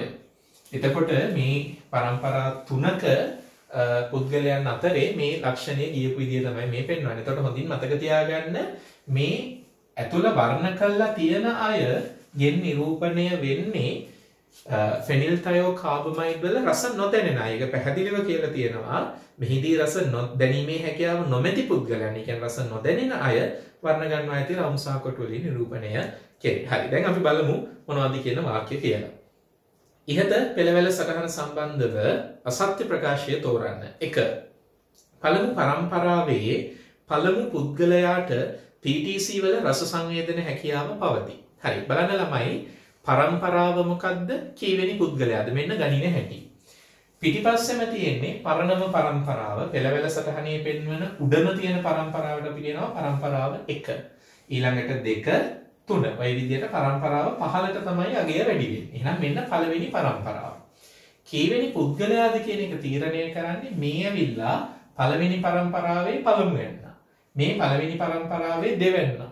මේ පළවෙනි පරම්පරාවේ තුන්වෙන්නා. මේ පළවෙනි පරම්පරාවේ හතරවෙන්නා. ඒ විදිහට. එහෙනම් මේ දෙවෙනි පරම්පරාවේ පළමුවෙන්නා. දෙවෙනි පරම්පරාවේ දෙවෙන්නා. ඔය විදිහට යනවා. එහෙනම් හිතන්න මෙයා කීවෙනි පරම්පරාවේ කීවෙන්නා වෙන්න ඕන? මෙයා ඇවිල්ලා තුන්වෙනි පරම්පරාවේ 1 2 දෙවෙන්නා. ඒ විදිහට අපිට බලන්න පුළුවන්. හරි දැන් අපිට කියන්නේ පළමු පරම්පරාවේ පළමු පුද්ගලයාට PTC වල රස සංවේදන හැකියාව පවතී කියලානේ. මෙන්න පළවෙනි පරම්පරාවේ පළමුවෙන්. එහෙනම් මෙන්න මෙයා ගැනයි කියන්නේ. මෙයා ගැන අපිට මොනවද කියන්න පුළුවන්? මෙයාව පෙන්නලා තියෙන්නේ කොටුවකින්. එහෙනම් එයා පිරිමි පුද්ගලෙක්. කොටුව පාට කරලා නැහැ. මතකයිනේ පාට කරන්නේ රස සංවේදන හැකියාව නැතිනම්. එහෙනම් පාට කරලා නැත්තේ යාට රස සංවේදන හැකියාව තියෙන නිසා. හරි. එහෙමනම් ඒක නිවැරදි. පළමු පරම්පරාවේ පළමු පුද්ගලයාට PTC වල රස සංවේදන හැකියාව පවතී. පළවෙනි වාක්‍ය සත්‍යයි. 2 තුන්වන පරම්පරාවේ පළමු දියණියට අපි ආව හොයාගමු. මෙන්න තුන්වෙනි පරම්පරාව, මෙන්න දියණිය දෙන්නෙක් ඉන්නේ, ගැහැණු දරුවෝ දෙන්නෙක් ඉන්නේ තුන්වෙනි පරම්පරාවේ. පළවෙනියට PTC වල රස සංවේදන හැකියාව නොපවතී. හරිනේ. ඒකනේ යා රවුම් කරලා පෙන්නලා තියෙන්නේ. එයාව රවුම් කරලා වර්ණ ගන්නවල පෙන්නලා තියෙන්නේ එයාට PTC වල රස සංවේදන හැකියාව නැති නිසා. ඒකත් හරි. 3 PTC වල රස සංවේදන හැකියාව නැතිවන්නේ නිලීන සමයුග්මක අවස්ථාවේදීය. ඔන්න දැන් තමයි වැදගත් කාරණයට එන්නේ. බලන්න ළමයි මේ පෙළවැල සටහන බලනකොට අපිට පේනවා මෙන්න මෙහෙම දෙයක්. බලන්න මෙන්න මෙතන මේ ලක්ෂණය බලන්න. මේ අම්මටත් මේ තාත්තටත් දෙන්නටම රස සංවේදනය නැතිවීම කියන ලක්ෂණය නැහැ. ඒ දෙන්නටම රස සංවේදන හැකියාව තියෙනවා. හැබැයි ඒ දෙන්නට ලැබුණ දරුවෝ දෙන්නෙක් ඉන්නවා. ඒ දෙන්නටම රස සංවේදන හැකියාව නැහැ. එහෙමනම් එහෙම වෙන්නේ කොහොමද? දැන් හිතන්න අම්මටයි තාත්තටයි නැති ලක්ෂණයක් ඊළඟ පරම්පරාවේදී මතුවෙන්නේ ඒ මතුවෙන ලක්ෂණය නිලීන සමයුග්මක ලක්ෂණයක් නිසානේ. අපි මේකට අකුරක් යොදාගමු. අපි ඊළඟට ඒ අකුරු යොදා ගැනීමත් අපි මේකෙදි කරනවා. හිතන්න අපි හිතමු මේ අම්මයි තාත්තයි capital T simple T කියන ප්‍රවේණිදර්ශය දරන විෂම යුග්මක පුද්ගලයන්. හරිද? එතකොට මේ ලක්ෂණය මේ simple T කියන අවස්ථාවේදී මේ PTC වල රස දැනෙන තත්ත්වය ඇති වෙන්නේ නැහැ. ඒ කියන්නේ නිලීන සමයුග්මක වුණොත් ප්‍රමුඛ ඥානයක්වත් නැත්නම් එක ප්‍රමුඛ ඥානයක්වත් නැත්නම් රස දැනෙන්නේ නැහැ. එහෙනම් මේ දරුවාට රස දැනෙන්නේ යාට එක කැපිටල් T එකක්වත් තියෙන නිසා. මෙයාට රස දැනෙන්නේ යාටත් කැපිටල් T එකක්වත් තියෙන නිසා. බලන්න දැන් ලස්සනට ගැලපෙනවනේ. මේ අම්මටයි තාත්තටයි දෙන්නටම රස දැනෙනවා. හේතුව ඒ දෙන්නටම කැපිටල් T එක ගානේ තියෙන නිසා. හැබැයි මේ තාත්තගෙන් එන සිම්පල් T තියෙන ශුක්‍රාණුවකුත් මේ අම්මගෙන් එන සිම්පල් T තියෙන ඩිම්බයකුත් හා වෙලා ලැබෙන දරුවෝ දෙන්නෙක් ඉන්නවා. ඒ දෙන්නට සිම්පල් T කියන නිලීන සමයුග්මක අවස්ථාවයි තියෙන්නේ. ඒ නිලීන සමයුග්මක අවස්ථාවේදී ඒ දෙන්නට PTC වල රස දැනෙන්නේ නැහැ. එහෙනම් PTC වල රස දැනෙන්න නම් ප්‍රමුඛ ඇලීලය තියෙන්න ඕන. ප්‍රමුඛ ඇලීලය නැති අවස්ථාවේදී, ඒ කියන්නේ නිලීන සමයුග්මක අවස්ථාවේදී රස නොදැනෙන ලක්ෂණයයි එළියට ප්‍රකාශ වෙන්නේ. දැන් ලේසි. එහෙනම් මේක අල්ලගන්න තියෙන විදිය මෙහෙමයි ළමයි, මතක තියාගන්න. ඕනම තැනකදී මෙන්න මේ වගේ තත්ත්වයක් ප්‍රකාශ වෙනවා නම්, මේ කියන්නේ ලක්ෂණය නොපෙන්වන දෙමව්පියන්ට ඒ ලක්ෂණය තියෙන දරුවෝ ඉන්නවා නම්, බලන්න මෙතනත් ඒක තියෙනවා. මේ දරුවට ලක්ෂණය තියෙනවා, අම්මටයි තාත්තටයි නැහැ. එහෙනම් එතනත් මොකද්ද වෙලා තියෙන්නේ? ඔන්න මේ බලන්න. මෙතන සිම්පල් T වෙන්න ඕන, මෙතන simple capital T simple T වෙන්න ඕන. එතකොට මේ සිම්පල් T එකයි මේ සිම්පල් T එකයි එකතු වෙලා මෙයාට ලැබිලා තියෙනවා මෙයා සිම්පල් T සිම්පල් T. මෙයාට ඒ ලක්ෂණය නැහැනේ. කියන්නේ යාට රස දැනෙනවනේ. රස දැනෙනවා කියන්නේ යාට කැපිටල් T එකක්වත් තියෙනවා. අපි දන්නේ නැහැ මෙතන මොකද්ද අනිත් තියෙන්නේ කියලා. හරි බලමු. එතකොට PTC වල රස සංවේදන හැකියාව නැතිවන්නේ නිලීන සමයුග්මක අවස්ථාවේදී බව සත්‍යයි. මේ නිලීන සමයුග්මක වුණාම තමයි රස දැනෙන්නේ නැත්තේ. හරි. 4 පළමු පරම්පරාවේ පළමු පුද්ගලයාගේ, දැන් මේ අකුරු දාලා කියන එක මම කලින්ම කිව්වා. පළමු පරම්පරාවේ පළමු පුද්ගලයාගේ මෙම ලක්ෂණය සම්බන්ධ ප්‍රවේණිදර්ශය කැපිටල් T සිම්පල් T නම් පෙළවල සටහනට අනුව ඔහුගේ බිරිඳගේ ප්‍රවේණිදර්ශයද කැපිටල් T සිම්පල් T විය යුතුය වෙන්න ඕනනේ. ඇයි? මෙහෙම හිතන්නකෝ. එතකොට මේ අම්මටයි තාත්තටයි ලැබිලා තියෙන දරුවන් අතරේ ඉන්නවා සිම්පල් T ප්‍රවේණිදර්ශයේ තියෙන දරුවෙක්. අපි ඒක දැනගන්න ඒගොල්ලා PTC වල රස නොදැනෙන්නන් නිසා, ඒ කියන්නේ ලක්ෂණය පෙන්වන අය නිසා. මෙහෙම තර්ක කරන්නකෝ. දැන් අපිට කියන්නේ මේ ප්‍රවේණිදර්ශය මොකක් වෙන්න ඕනද කියන එකනේ අපි හොයාගන්න ඕනේ. දැන් අපි ඒක දැනට අමතක කරලා මෙහෙම හොයමු. තාත්තා කැපිටල් T සිම්පල් T. දරුවෝ දෙන්න සිම්පල් T. එහෙමනම් තාත්තගේ මේ සිම්පල් T එකත් එක්ක එකතු වෙන්න අම්මගේ පැත්තෙනුත් සිම්පල් T එකක් ඇවිල්ලා තියෙන බව. නේ? මෙයාට සිම්පල් T දෙක ලැබිලා තියෙන්නේ තාත්තගෙන් එකයි අම්මගෙන් එකයි. එහෙනම් සිම්පල් T එකක් මෙයාගේ අනිවාර්යෙන් තියෙනවා. හැබැයි මේ මව ලක්ෂණය පෙන්වන්නේ නැහැනේ. ඒ කියන්නේ එයාට PTC වල රස දැනෙනවනේ. එහෙමනම් එයාගේ රස දැනෙන ලක්ෂණය ඇති කරන්නේ එයාට තියෙනවනේ කැපිටල් T එකක්. එහෙනම් අපිට බය නැතුව කියන්න පුළුවන් තාත්තා කැපිටල් T සිම්පල් T නම් මවගේ ප්‍රවේණිදර්ශයත් කැපිටල් T සිම්පල් T වෙනවා. නිවැරදි තර්කානුකූලව හිතන්න, කටපාඩම් නෙවෙයි.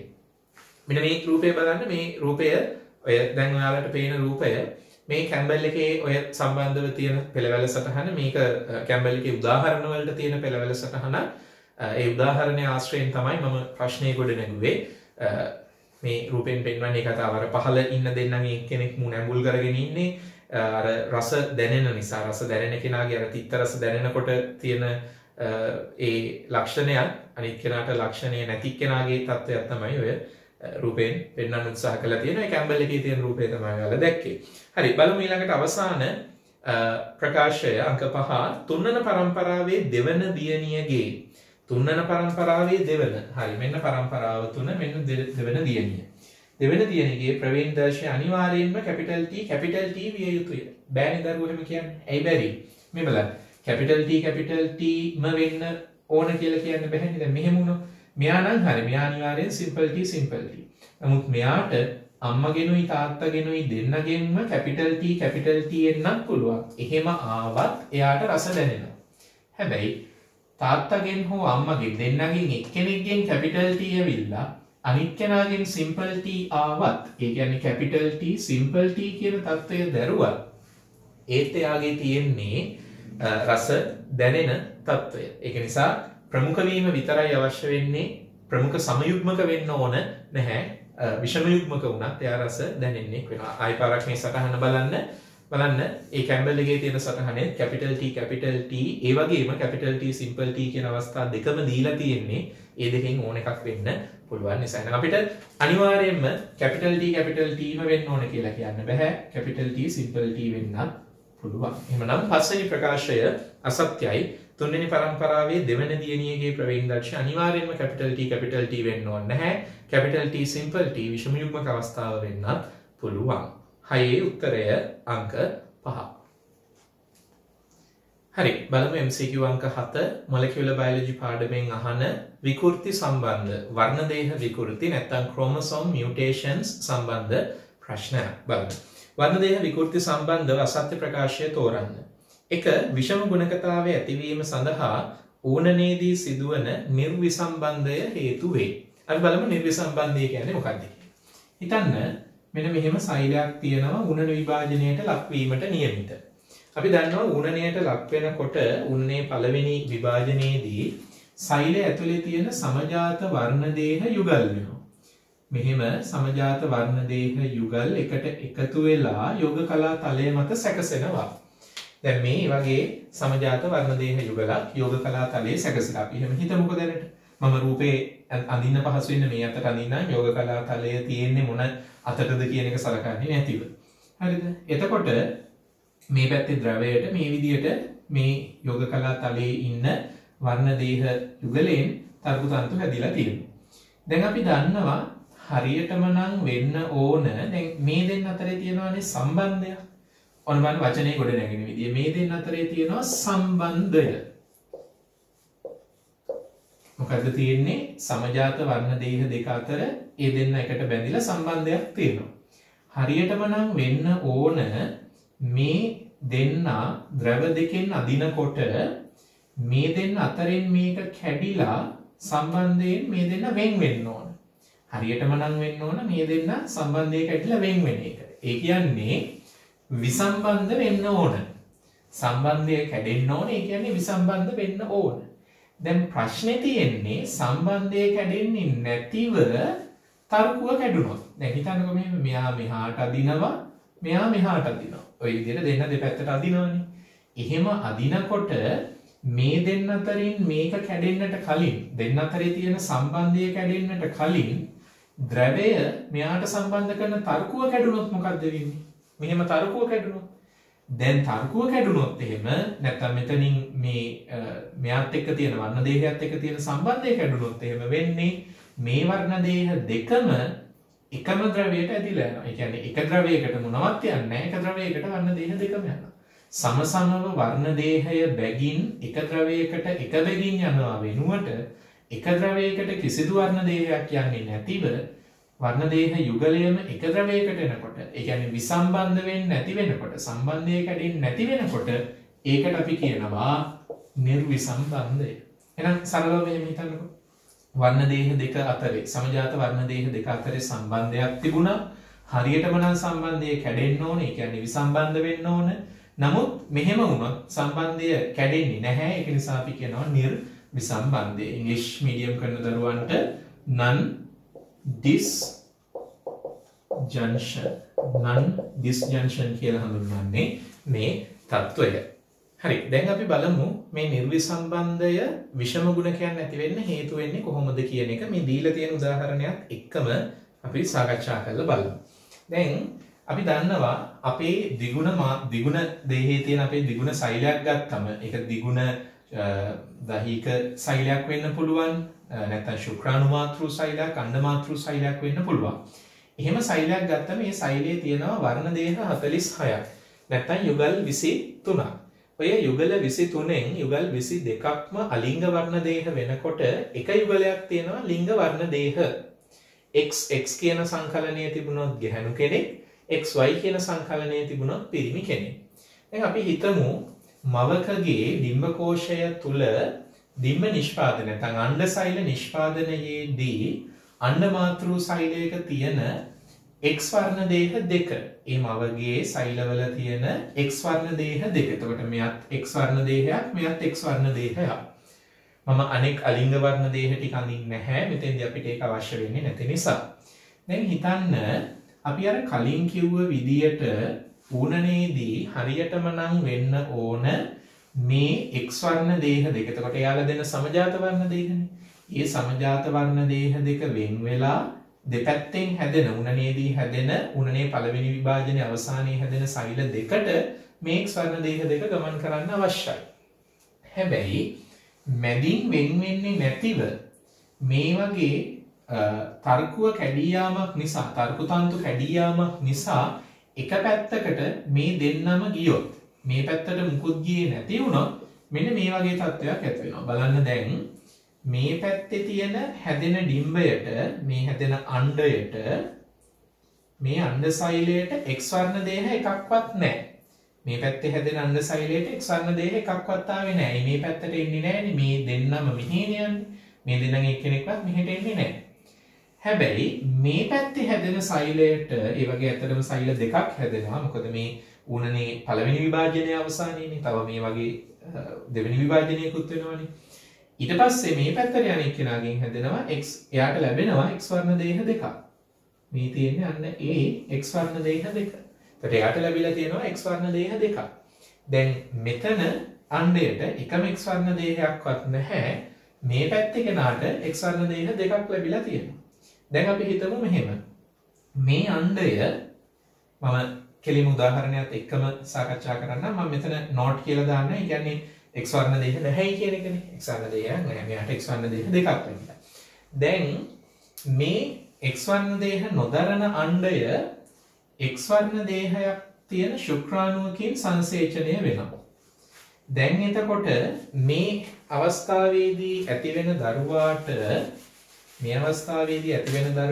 අලිංග වර්ණ දේහ 44 තියෙනවා සාමාන්‍ය විදියට. ඒ කියන එකෙන් අදහස් කරන්නේ asexual එහෙමත් නැත්නම් අලිංග කියන එක.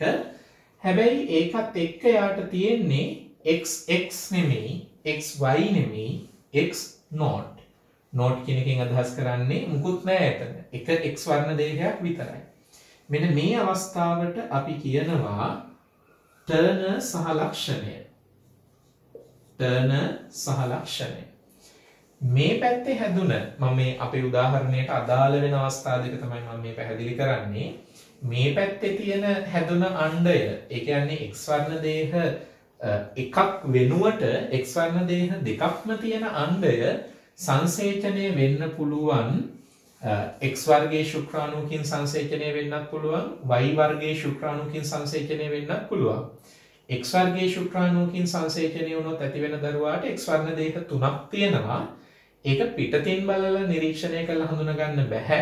සාමාන්‍ය ගැහණියක් විදියටම ජීවත් වෙන්න පුළුවන්. නමුත් මෙන්න මෙතෙන්දී y වර්ගයේ ශුක්‍රාණුවකින් මේ ඩිම්බය සංසේචනය වුණොත් ඇති වෙන තත්ත්වය මෙන්න මෙහෙමයි. එතකොට ඇති වෙන්නේ අලිංග වර්ණ දේහ 44යි, වෙනසක් නැහැ.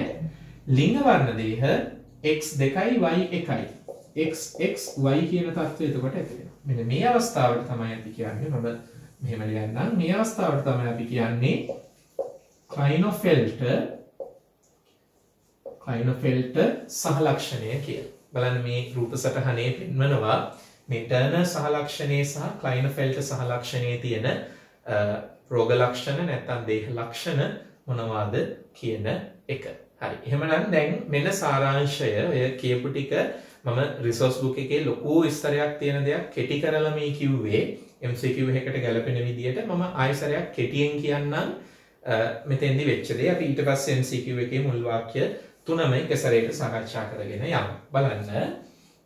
නිර්විසම්බන්ධය non disjunction කියලා කියන්නේ සමජාත වර්ණ දේහ යුගලයක් සමජාත වර්ණ දේහ දෙක වෙන් වෙලා සෛලේ ද්‍රව දෙකට වෙන් වී ගමන් කරනවා වෙනුවට සමජාත වර්ණ දේහ දෙකම එකම ද්‍රවයට යාම නිසා ඇතිවෙන තත්ත්වයක්.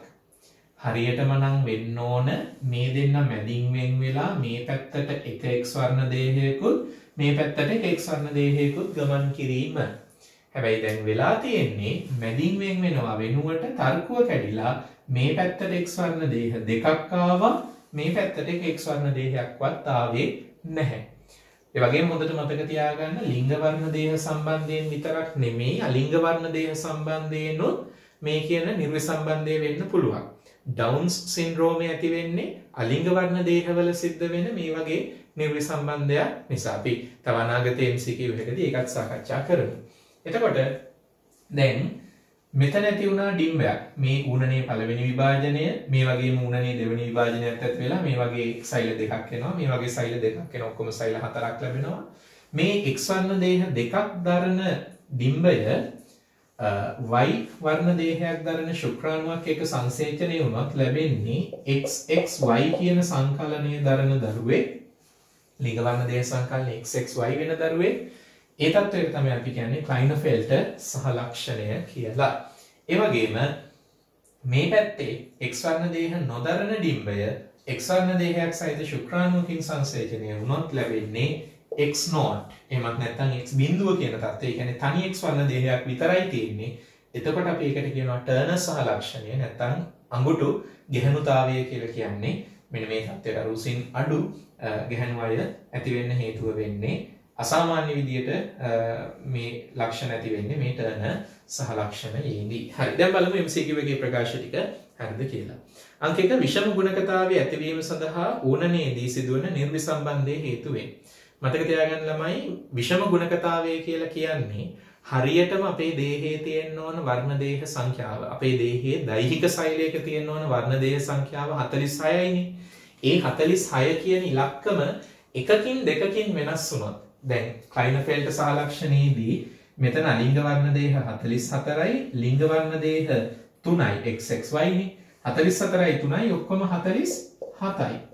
එහෙනම් අසාමාන්‍යයිනේ. තියෙන්න ඕන 46යි ඔක්කොම තියෙනවා 47ක් එකක් වැඩි. අන්න විෂම ගුණකතාවය. මේකත් ඒ වගේ. ටර්නර් සහලක්ෂණයේදී වෙන්නේ අලිංග වර්ණ දේහ 44යි ලිංග වර්ණ දේහ දෙකක් නෑ. මෙතන නෝට් කියන්නේ නැහැ කියන අර්ථයෙන්. ඒතකොට එක x එකක් විතරයි. 44යි එකයි ඔක්කොම 45යි. හරියට නම් තියෙන්න ඕන 46යිනේ. 46ට වඩා එකක් වැඩිවීම හෝ 46ට වඩා එකක් අඩුවීමට අපි කියනවා විෂම ගුණකතාවය. එහෙනම් හොඳට මතක තියාගන්න විෂම ගුණකතාවයේදී වෙන්නේ නිශ්චිතව තියෙන්න ඕන වර්ණ දේහ ගානට වඩා එකකින් හෝ දෙකක් වගේ වෙන්න පුළුවන් වැඩිවීමක් හෝ අඩුවීමක් පොඩි සංඛ්‍යාවකින්. හරිනේ. එහෙමනම් විෂම ගුණකතාවය ඇතිවීම සඳහා ඌණනයේදී සිදුවන නිර්විසම්බන්ධයේ හේතු වෙනවා. දැන් මේ අපි පෙන්නුවේ ඒකයි මෙතෙන්දි සිද්ධ වෙච්ච ඌණනයේදී සිද්ධ වෙච්ච නිර්විසම්බන්ධය නිසා තමයි අඩු වෙලා වර්ණ දේහ 45 කියන විෂම ගුණකතාවයත් වැඩි වෙලා 47 කියන විෂම ගුණකතාවයත් ඇති වෙන්න හේතු වෙන්නේ. අංක 2 ක්ලයිනෆෙල්ටර් සහලක්ෂණය සඳහා හේතු වන්නේ ලිංග වර්ණ දේහයක ඇතිවන ත්‍රිදේහතාවයයි. ඔව්.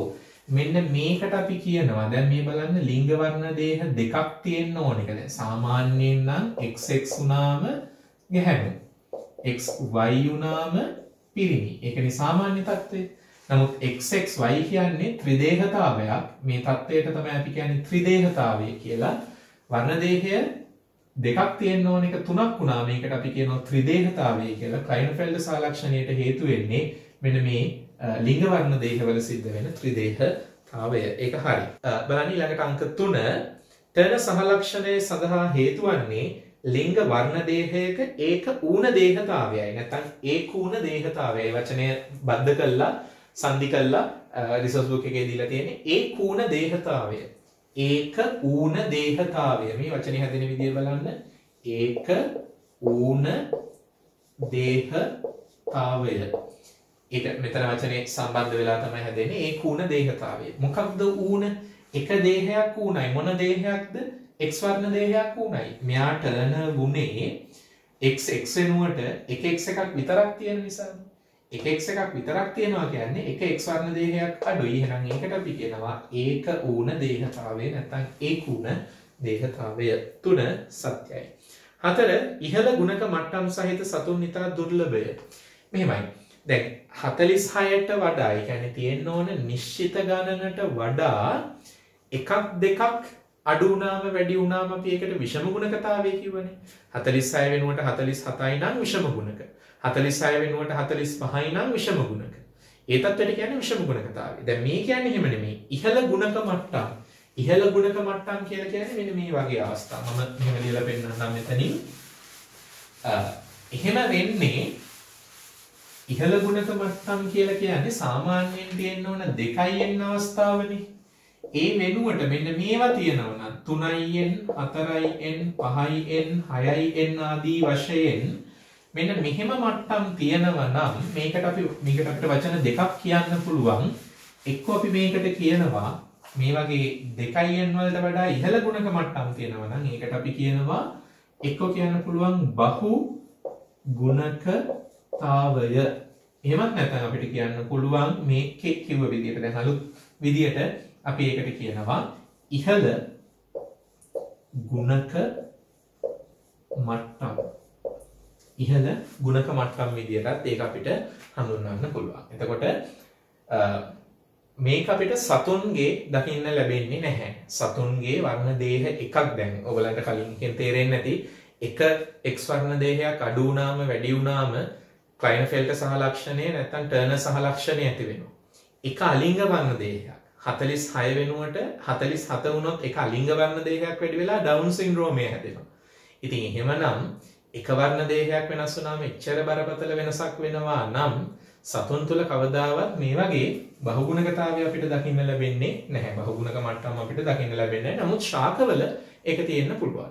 ශාකවල බහුගුණක ශාක තියෙන බව අඳුනගෙන තියෙනවා. ඒ වගේ මේ බහුගුණක ශාක අනිකුත් සාමාන්‍ය ශාකවලට වඩා වැඩි අසන්නක් ලබා දෙන බවත් අඳුනගෙන තියෙනවා. එතකොට බලන්න හතරවෙනි වාක්‍ය සත්‍යයි එහෙමනම් ඉහළ ගුණක මට්ටම් සහිත සතුන් ඉතා දුර්ලභය.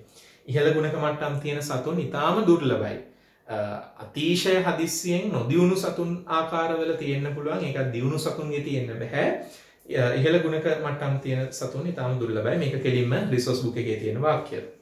5 බහුගුණකයන් හා සසඳන විට විෂම ගුණකයන් වඩාත් සාමාන්‍ය වෙති. නෑ ළමයි මතක තියාගන්න සතුන්ගේ බහුගුණක මට්ටම් තියෙන අය නැහැනේ කොහොමද?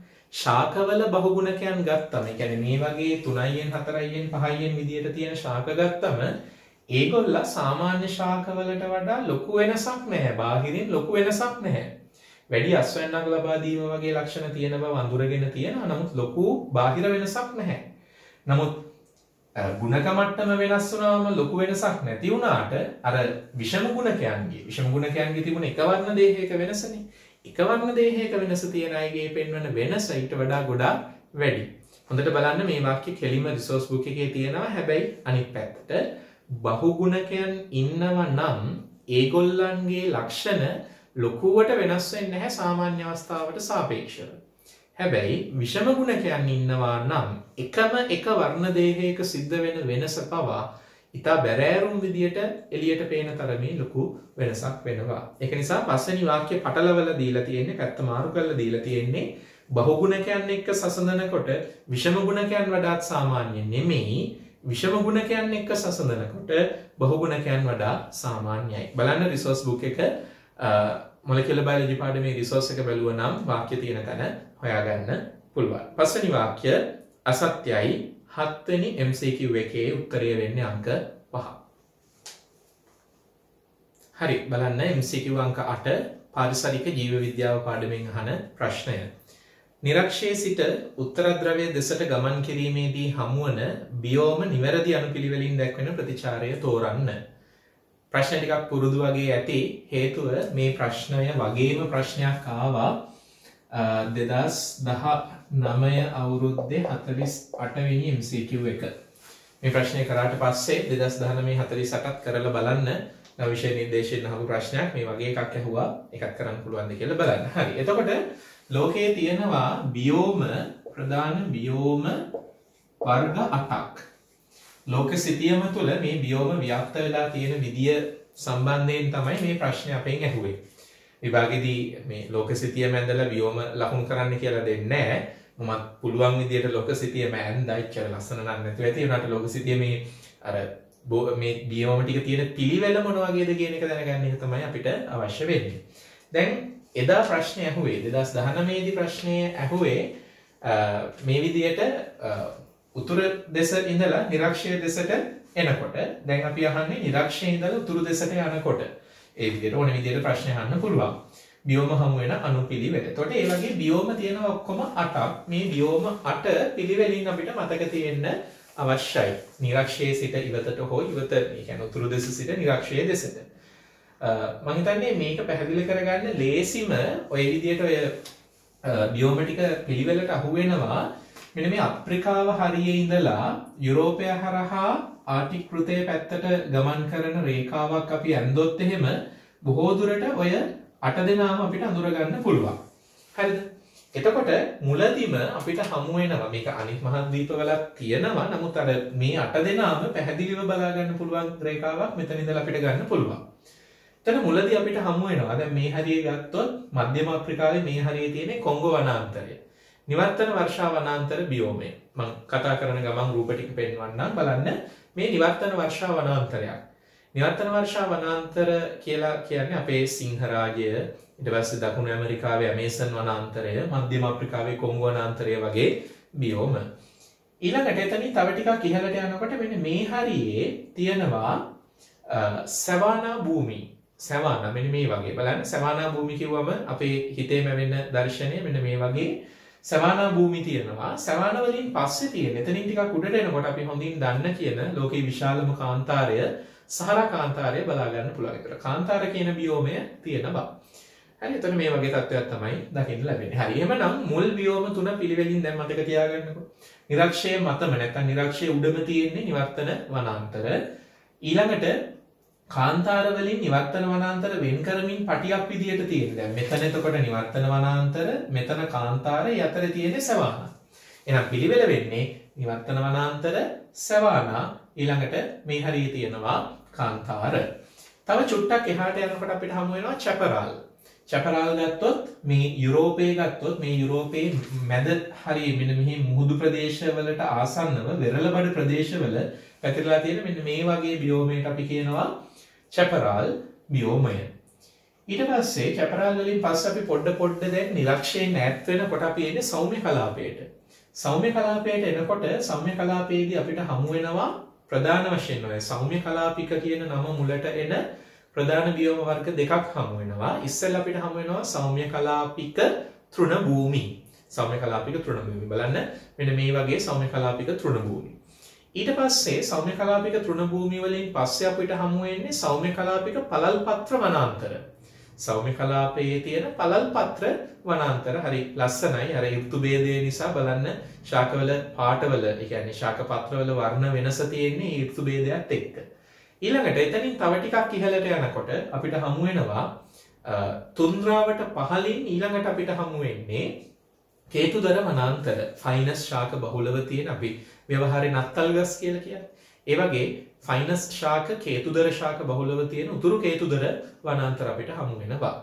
අවසාන වශයෙන් ආර්ටික් ද්‍රවයට ඉතාම කිට්ටුව හිම සහිත ප්‍රදේශවල ඉතා සීත ප්‍රදේශවල අපිට හමු වෙන්නේ තුන්ද්‍රා කියන බියෝමය. උඩම හරියේ තියෙන්නේ මෙන්න මේ වගේ තුන්ද්‍රා බියෝමය. හරි දැන් එහෙනම් මේ 8 දෙනා මතකෙන් කියන්න පුළුවන් වෙන්න ඕන නිරක්ෂයේ සිටිවතට අපි මතක් කරගෙන යන්. නිරක්ෂයේ මත හිටියේ නිවර්තන වර්ෂා වනාන්තර. මාත් එක්කම කොල කැල්ලක් කරන් ටක් ගාලා ලියා ගන්න. එතකොට මතක තියාගන්න පුළුවන්. නිවර්තන වර්ෂා වනාන්තර, ඊළඟට හිටියා සවානා, ඊළඟට කාන්තාර, ඊළඟට චැපරාල්. ඔන්න මුල් 4 දෙනා. නිවර්තන වනාන්තර, ඊළඟට සවානා, කාන්තාර, චැපරාල්. ඊළඟට සෞම්‍ය කලාපයට යනකොට අපිට හමු වුණා ඉස්සෙල්ලා හමුනේ සෞම්‍ය කලාපික තෘණ භූමි, ඊළඟට සෞම්‍ය කලාපික පළල් පත්‍ර වනාන්තර, ඊළඟට උතුරු කේතුදර වනාන්තර, අවසානයේ තුන්රා. ටගලමත් එක්ක යමු පිළිවෙලට නිවර්තන වනාන්තර, ඊළඟට සවානා, කාන්තාර, චැපරාල්, සෞම්‍ය කලාපික තෘණ භූමි, සෞම්‍ය කලාපික පළල් පත්‍ර වනාන්තර, උතුරු කේතුදර වනාන්තර, අවසානයේ තුන්රා. දැන් බලමු උත්තරේ කීයද කියලා. බලන්න පළවෙනි වාක්‍ය. නිවර්තන වනාන්තර හරි, කාන්තාර හරි, චැපරාල් හරි, ඊට පස්සේ එන්නේ උතුරු කේතුදර වනාන්තර හරි, සවානා. ගැලපෙන්නේ නැහැ නේ. සවානා එක අස්සට දාන්න බෑ. ඔය සවානා වෙනුවට තුන්රා තිබුණා නම් එඩේ හරි. පළවෙනි වාක්‍ය වැරදි. 2 කාන්තාර හරි, සවානා වැරදිනේ. හොඳට මතක තියාගන්න පැටලෙන එකක්. ඉස්සෙල්ලම ආවේ නිවර්තන වනාන්තර, ඊළඟට සවානා, ඊළඟටයි එන්න ඕන කාන්තාර. කාන්තාර වලට පස්සේ සවානා දාන්න බෑ. දෙවෙනි වාක්‍ය වැරදි. 3 නිවර්තන වනාන්තර, සවානා හරිනේ හරි නිවර්තන වනාන්තර සවානා සෞම්‍ය කලාපික තෘණ භූමි හරි දැන් මේකේ ඔක්කොම තියෙන්න ඕනේ නැහැ තියෙන ටික පිළිවෙලට තියෙනවා නම් හරි සෞම්‍ය කලාපික තෘණ භූමි හරි උතුරු කේතුදර වනාන්තර හරි තුන්දර හරිනේ පිළිවෙල නිවැරදිව තියෙන එහෙනම් තුන්වෙනි අනුපිළිවෙල නිවැරදි හතර සවානා කාන්තාර නිවැරදි සෞම්‍ය කලාපික පළල් පත්‍ර වනාන්තර සෞම්‍ය කලාපික තෘණ භූමි මොකද්ද වැරද්ද ඉස්සෙල්ලෙන්න ඕන සෞම්‍ය කලාපික තෘණ භූමි ඊට පස්සේ එන්න ඕන සෞම්‍ය කලාපික පළල් පත්‍ර වනාන්තර හතර වැරදි පහ තුන්ද්‍රා උඩම තියෙන එක උතුරු කේතුදර වනාන්තර චපරාල් කාන්තාර නිවර්තන මොකද වැරද්ද ඒකේ කියලා තියෙන්නේ නිරක්ෂයේ සිට උතුරු දෙසට යන කෙනෙක් ගැන නෙමෙයි ඒකේ කියලා තියෙන්නේ උතුරු දෙස ඉඳලා නිරක්ෂයේ දෙසට එන කෙනෙක් ගැන ඒක නිසා ඒක වැරදි ඒක පැත්ත මාරු කරලයි තියෙන්නේ ලේසි එහෙමනම් අර පිළිවෙල මතක තියාගත්තා නම් පහසුවෙන් ගන්න පුළුවන් MCQ එකක් උත්තරය වෙන්නේ අංක 3 8 වෙනි MCQ එකේ උත්තරය වෙන්නේ අංක 3 ඒ ගමම්ම දැන් ඔය ගමම්ම ටක් ගාලා අරගෙන බලන්න 2019 48 වෙනි MCQ එකක් කරන්න පුළුවන්ද කියලා හරි බලමු MCQ අංක 9 ශුද්ධ ජීව විද්‍යාවේ කර්මාන්ත ශුද්ධ ජීව විද්‍යාව නැත්නම් ඉන්ඩස්ට්‍රියල් මයික්‍රෝබයොලොජි කොටසෙන් අහන ලේසි ප්‍රශ්නයක් වාණිජමය ඵල ලබා ගැනීම පිණිස ශුද්ධ ජීවීන් සහ ශුද්ධ ජීවී ක්‍රියාවලීන් යොදා ගන්නා අවස්ථාවන් කිහිපයක් පහත දක්වා ඇත. ඒ අතරින් අදාළ කර්මාන්තයට යොදා ගන්නා ශුද්ධ ජීවියා නිවැරදිව දක්වා නැති ප්‍රතිචාරය තෝරන්න. ශුද්ධ ජීවියා නිවැරදිව දක්වලා නැති ප්‍රතිචාරය මොකක්ද කියලායි අපෙන් අහන්නේ. 1. මධ්‍යසාර සහ මධ්‍යසාරීය පාන. මධ්‍යසාර සහ මධ්‍යසාරීය පාන හදන්නේ ග්ලූකෝස් වගේ නැත්නම් ග්ලූකෝස් හෝ වෙනත් හෙක්සෝසයක් අඩංගු සීනි උපස්තරයක් අරගෙන සැකරොමයිසිස් නැත්නම් අපි යාට කියනවා යීස්ට් විසින් ඒක පැසීමට ලක් කළා. යීස්ට්ගේ නිර්වාශසන ක්‍රියාවලියේදී එතනෝල් පැසීමේදී මෙන්න මේ C2H5OH කියන එතනෝල් නිර්මාණය වෙනවා. මේ එතනෝල් තමයි පරිභෝජනය කරන්නේ මධ්‍යසාර විදිහට. දෙක තනිසෛලික ප්‍රෝටීන ක්ලෝරෙල්ලා. බලන්න මේ රූපය. මෙන්න මේ තියෙන්නේ ක්ලෝරෙල්ලා ආධාරයෙන් හදන තනිසෛලික ප්‍රෝටීන වර්ගයක්. එතකොට මේවා අපි භාවිතා කරනවා ආහාරවලට, ඒ කියන්නේ ප්‍රධාන ආහාරවලට අතිරේකව භාවිතා කරන ආහාර පරිපූරක විදියට. මේවට අපි කියනවා වචනයක්, මේවට අපි කියන්නේ single cell proteins. SCP single cell proteins. ඒ කියන්නේ තනිසෛලික ප්‍රෝටීන කියලා කියනවා. ඔය ක්ලෝරෙල්ලා වගේ අය තමයි ඒකට භාවිතා කරන්නේ. එතකොට දීලා තියෙන කතාව සත්‍යයි. තනිසෛලික ප්‍රෝටීන හදන්න ක්ලෝරෙල්ලා භාවිතා වෙනවා. 3 විනාකිරි ග්ලූකනෝබැක්ටර්. බලන්න කලින් එකේදී අපි කතා කරා මධ්‍යසාර හදාගන්න විදිය. මේ හදාගන්නපු මධ්‍යසාර එතකොට මේක නිර්වායු තත්ත්වයටදී සිද්ධ වෙන දෙයක් නේ. යීස් නිර්වායු තත්ත්වයටදී තමයි මේ වගේ සීනි උපස්තර එතනෝල් බවට පත් කරන්නේ. මේ එතනෝල් ස්වායු තත්ත්වයටදී ඇසටෝබැක්ටර් සහ ග්ලූකනෝබැක්ටර් වගේ අය විසින් පත් කරනවා මෙන්න මේ පෙන්වන අම්ලය බවට. ඒ අම්ලය තමයි ඇසිටික් අම්ලය. එහෙමත් නැත්නම් අපි සාමාන්‍යයෙන් හරිය විනාකිරි කියලා හඳුන්වන්නේ මෙන්න මෙයාට. එතකොට විනාකිරි නිෂ්පාදනයට ග්ලූකනෝබැක්ටර් ගන්නත් පුළුවන්. එහෙමත් නැත්නම් ඇසටෝබැක්ටර් ගන්නත් පුළුවන්. ඒ කියන්නේ තුන්වෙනි ප්‍රකාශයත් සත්‍යයි. මම හතරවෙනි ප්‍රකාශය යෝගට්. යෝගට් වලට ඇසටෝබැක්ටර් ගන්නවා කියලා තියෙන්නේ. දැන් ඇසටෝබැක්ටර් මෙතෙන්දි හමුුණානේ. යෝගට් හදන්න ඇසටෝබැක්ටර් ගන්නවද? නෑ. මතක තියාගන්න මුදවපු කිරි කර්මාන්තයේදී සහ යෝගට් කර්මාන්තයේදී මූලික වශයෙන් ශුද්ධජීවී කාණ්ඩ තුනක් භාවිතා වෙනවා. Lactobacillus bulgaricus, Lactobacillus lactis, ඒ වගේම Streptococcus thermophilus කියන ශුද්ධජීවී කාණ්ඩ තුන. මම ආයි කියන්නම් Lactobacillus bulgaricus, Lactobacillus lactis, ඒ වගේම Streptococcus thermophilus කියන තුන් දෙනා තමයි භාවිතා වෙන්නේ යෝගට් කර්මාන්තයට. යෝගට් කර්මාන්තයට ඇසටෝබැක්ටර් අවශ්‍ය නැහැ. ඇසටෝබැක්ටර් අවශ්‍ය වෙන්නේ විනාකිරි කර්මාන්තය සඳහා. අංක 5 විටමින් B12 නිෂ්පාදනය සඳහා ප්‍රොපියෝනිබැක්ටීරියම් විශේෂ භාවිතා කරනවා. ඒක සත්‍යයි. ප්‍රොපියෝනිබැක්ටීරියම් මේ ඔක්කොම රිසෝස් බුක් එකේ කෙලින්ම තියෙන ඒවා. මේ වෙනකොටත් ඔයගොල්ලෝ ශුද්ධ ජීව විද්‍යාව පාඩම් කරලා ඇති අනිවාර්යෙන්ම මේ විද්‍යාත්මක නම් හරියට මතක තියාගන්න. සමහරට ස්ට්‍රක්චර්ඩ් එකේදී ඇහුවොත් ස්පෙලිංස් එක්ක මතක තියාගන්න. ඒ වගේම යටින් ඉරි අඳින්න අමතක කරන්න එපා. විභාගයේදී ස්ට්‍රක්චර්ඩ් පේපර් එකේදී ඇහුවොත්. බොහොම ලේසි ප්‍රශ්නයක්. අංක 9 ප්‍රශ්නය පිළිතුර වෙන්නේ එතකොට අංක 4 යෝගට් නිෂ්පාදනය සඳහා ඇසටෝබැක්ටර් සහභාගී වෙන්නේ නැහැ. හරි බලමු අවසාන MCQ එක ඇප්ලයිඩ් බයොලොජි ව්‍යවහාරික ජීව විද්‍යාව පාඩමෙන් අහන ප්‍රශ්නයක්. බලන්න තමන් කළමනාකරණය සම්බන්ධව අසත්‍ය ප්‍රකාශය තෝරන්න. අපි කොරෝනා ගැටලුවට කලින් පන්ති නිවාඩු දීපු අවසාන සතියේ සාකච්ඡා කරේ ඔය අවසාන පාඩමේ ඔය තවන් කළමනාකරණය ගැන කොටස මේ රිසෝස් බුක් එකේ ඔයගොල්ලන්ට මේ රිසෝස් බුක් එක ලැබිලා තියෙනවා. මේ රිසෝස් බුක් එකේ තවන් කළමනාකරණය සම්බන්ධව තියෙන කොටසත් කියවලා මේ ප්‍රශ්නේ කරන්න. අපි මේ ටික පන්තියේදී මේ වෙනකොටත් සාකච්ඡා කරලා තියෙන්නේ. බලමු. ලේසි ප්‍රශ්නයක්. අංක 1 තවනක් යනු වෙනත් ස්ථානයක සිටුවීම සඳහා නොමේරූ ශාක සහ බීජ පැල නිෂ්පාදනය සඳහා භාවිතා කරනු ලබන විශේෂිත ස්ථානයකි. බලන්න පැල තවනක් කියන්නේ මෙන්න මේ වගේ රූපයක් නේද අපේ හිතේම වෙන්නේ. මේ පැල තවනක් කිව්වම ඔය වගේ රූපයක් තමයි අපේ හිතේම වෙන්නේ. එතකොට ඒක සත්‍යයි. මේක තමයි අපිට දෙන අර්ථ දැක්වීම. තවනක් යනු වෙනත් ස්ථානයක සිටුවීම සඳහා නොමේරූ ශාක සහ බීජ පැල නිෂ්පාදනය සඳහා භාවිතා කරන විශේෂිත ස්ථානයක්. අංක 1 නිවැරදි. අංක 2 තවානක ප්‍රධාන අවශ්‍යතාවය වන්නේ නැවත වගා කිරීම සඳහා එකිනෙකට වෙනස් විවිධත්වයෙන් යුතු පැල ලබා ගැනීමයි. පොඩි වැරද්දයි තියෙන්නේ. හැබැයි වැරද්ද නිසා වාක්‍ය වර්ධිනවා. බලන්න රිසෝස් බුක් එකේ තවානක ප්‍රධාන අවශ්‍යතාවය වන්නේ නැවත වගාව සඳහා. ඒ කියන්නේ එතනින් ගලවලා ගෙනිහිල්ලා වෙන තැනක වගා කරන්න නිරෝගී ශක්තිමත් සහ සමව වැඩුණු පැල ලබා ගැනීම උදෙසා බීජ ප්‍රරෝහණයටත් ප්‍රරෝහ වර්ධනයටත් හිතකර තත්ත්ව සලසා දීමයි. එහෙනම් හොඳට මතක තියාගන්න තවානක අරමුණ වෙන්නේ එකිනෙකට වෙනස් පැල ගොඩක් ලබා ගන්න එක නෙමෙයි. ප්‍රශ්නේ දෙවෙනි වාක්‍යය කියන්නේ ප්‍රධාන අවශ්‍යතාවය වන්නේ නැවත වගා කිරීම සඳහා එකිනෙකට වෙනස්. හයිලයිට් කරලා මතක තියාගන්න එකිනෙකට වෙනස් නෙමෙයි සමව වැඩුණු පැල ලබා ගැනීම සඳහායි අපි තවානක් භාවිතා කරන්නේ. හරිම ලේසි. එක සැරයක් හරි රිසෝස් බුක් එක පාඩම් කළා නම් අපි අන්තිම දවසේදී කතා කරපු දේවල් මතක තියාගත්තා නම් ලේසියෙන් උත්තරය තෝරන්න පුළුවන්. අංක 3 ප්‍රකාශය පැල තවානකින් උපරිම භෝගධාරිතාවයක් ලබාගත හැක්කේ තවන් පැලවලට ප්‍රශස්ත පරිසර සාධක සලසා දීමෙන් පමණි. ඔව්. පැල තවානක් ඇතුලේ වගා කළත් එයාගෙන් අපිට උපරිමස්වන්නක් ගන්න පුළුවන් වෙන්නේ එයාගේ වර්ධනය සඳහා අවශ්‍ය ප්‍රශස්ත තත්ත්ව ඔප්ටිමම් කන්ඩිෂන්ස් ලබා දුන්නොත් විතරයි. ඒක ඔයගලන්ට තේරෙන දෙයක්. අංක 4 තවානකට සපයන ආලෝකය පාලනය කිරීමේදී ආලෝකයේ තරංග ආයාමය සහ ආලෝකයේ ලැබෙන කාල පරාසය යන සාධක සලකා බැලිය යුතුයි. ඔව්. අපි තවානක් ඇතුලේ වගා කරනවා නම් ශාක එයාට ලැබෙන ආලෝකයේ ප්‍රශස්ත බව මොන වගේ ආලෝකයක්ද එයාට ලැබෙන්නේ? තරංග ආයාමය. ඒ කියන්නේ වර්ණය මොන වගේද? දවසේ කොච්චර වෙලාවක් ආලෝකය ලැබෙනවද? ශාකයේ කොච්චර වෙලාවක් ආලෝකයට නිරාවරණය වෙනවාද?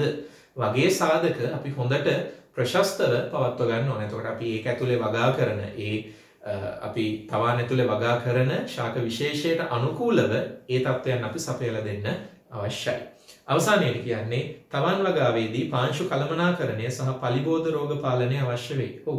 අපි තවානක් ඇතුලේ පැල වගා කරනවා නම් අපි පාංශු කළමනාකරණය, ඒ කියන්නේ පසේ ගුණාත්මකභාවය අපි දිගින් දිගටම චෙක් කරලා රඳව ගන්න ඕන. නිවැරදි. ඒ වගේම පලිබෝධ රෝග පාලනය. පලිබෝධීන් විසින් ඒ ශාකවලට හානි කිරීමෙන් වළක්ව ගන්න ඕන. එහෙමනම් සත්‍යයි. තවානක් ගැන අසත්‍ය ප්‍රකාශය වෙන්නේ අංක 2 හේතුව තවානක ප්‍රධාන අවශ්‍යතාවය වෙන්නේ එකිනෙකට වෙනස් ශාක ලබා ගැනීම නෙවෙයි එකිනෙකට සමාන පැල ලබා ගැනීම. අංක 10 MCQ එකේ උත්තරේ වෙන්නේ අංක 2.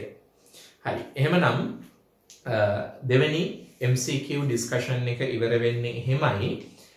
දැනට කරන්න තියෙන වැඩ ටික සම්පූර්ණ කරලා තියාගන්න. තව පාඩම් කරන්න ගොඩාක් දේවල් තියෙනවා. විභාගයක් ළඟම එන නිසා හොඳට වැඩ ටික කරලා පුළුවන් තරම් මහන්සි වෙලා තමන්ගේ විභාගය වෙනුවෙන් දෙන්න තියෙන උපරිම කැපවීම කරලා සතුටින් ඉන්න. විභාගයට ගිහිල්ලා දුක් වෙන්න ඉඩ තියන්න එපා. ගෙදර හිටපු කාලේ වැඩ කරගන්න බැරි වුණා කියලා. ඉක්මනින්ම නැවත පන්ති පටන් ගැනීමත් එක්ක බොහොම නොබෝ දිනකින් නැවත හමු වෙන බලාපොරොත්තුවෙන් අදට සමුගන්නවා අලුත් වීඩියෝ එකක් එක්ක 3 වෙනි MCQ ඩිස්කෂන් එකත් එක්ක ඉක්මනින්ම හමු වෙමු.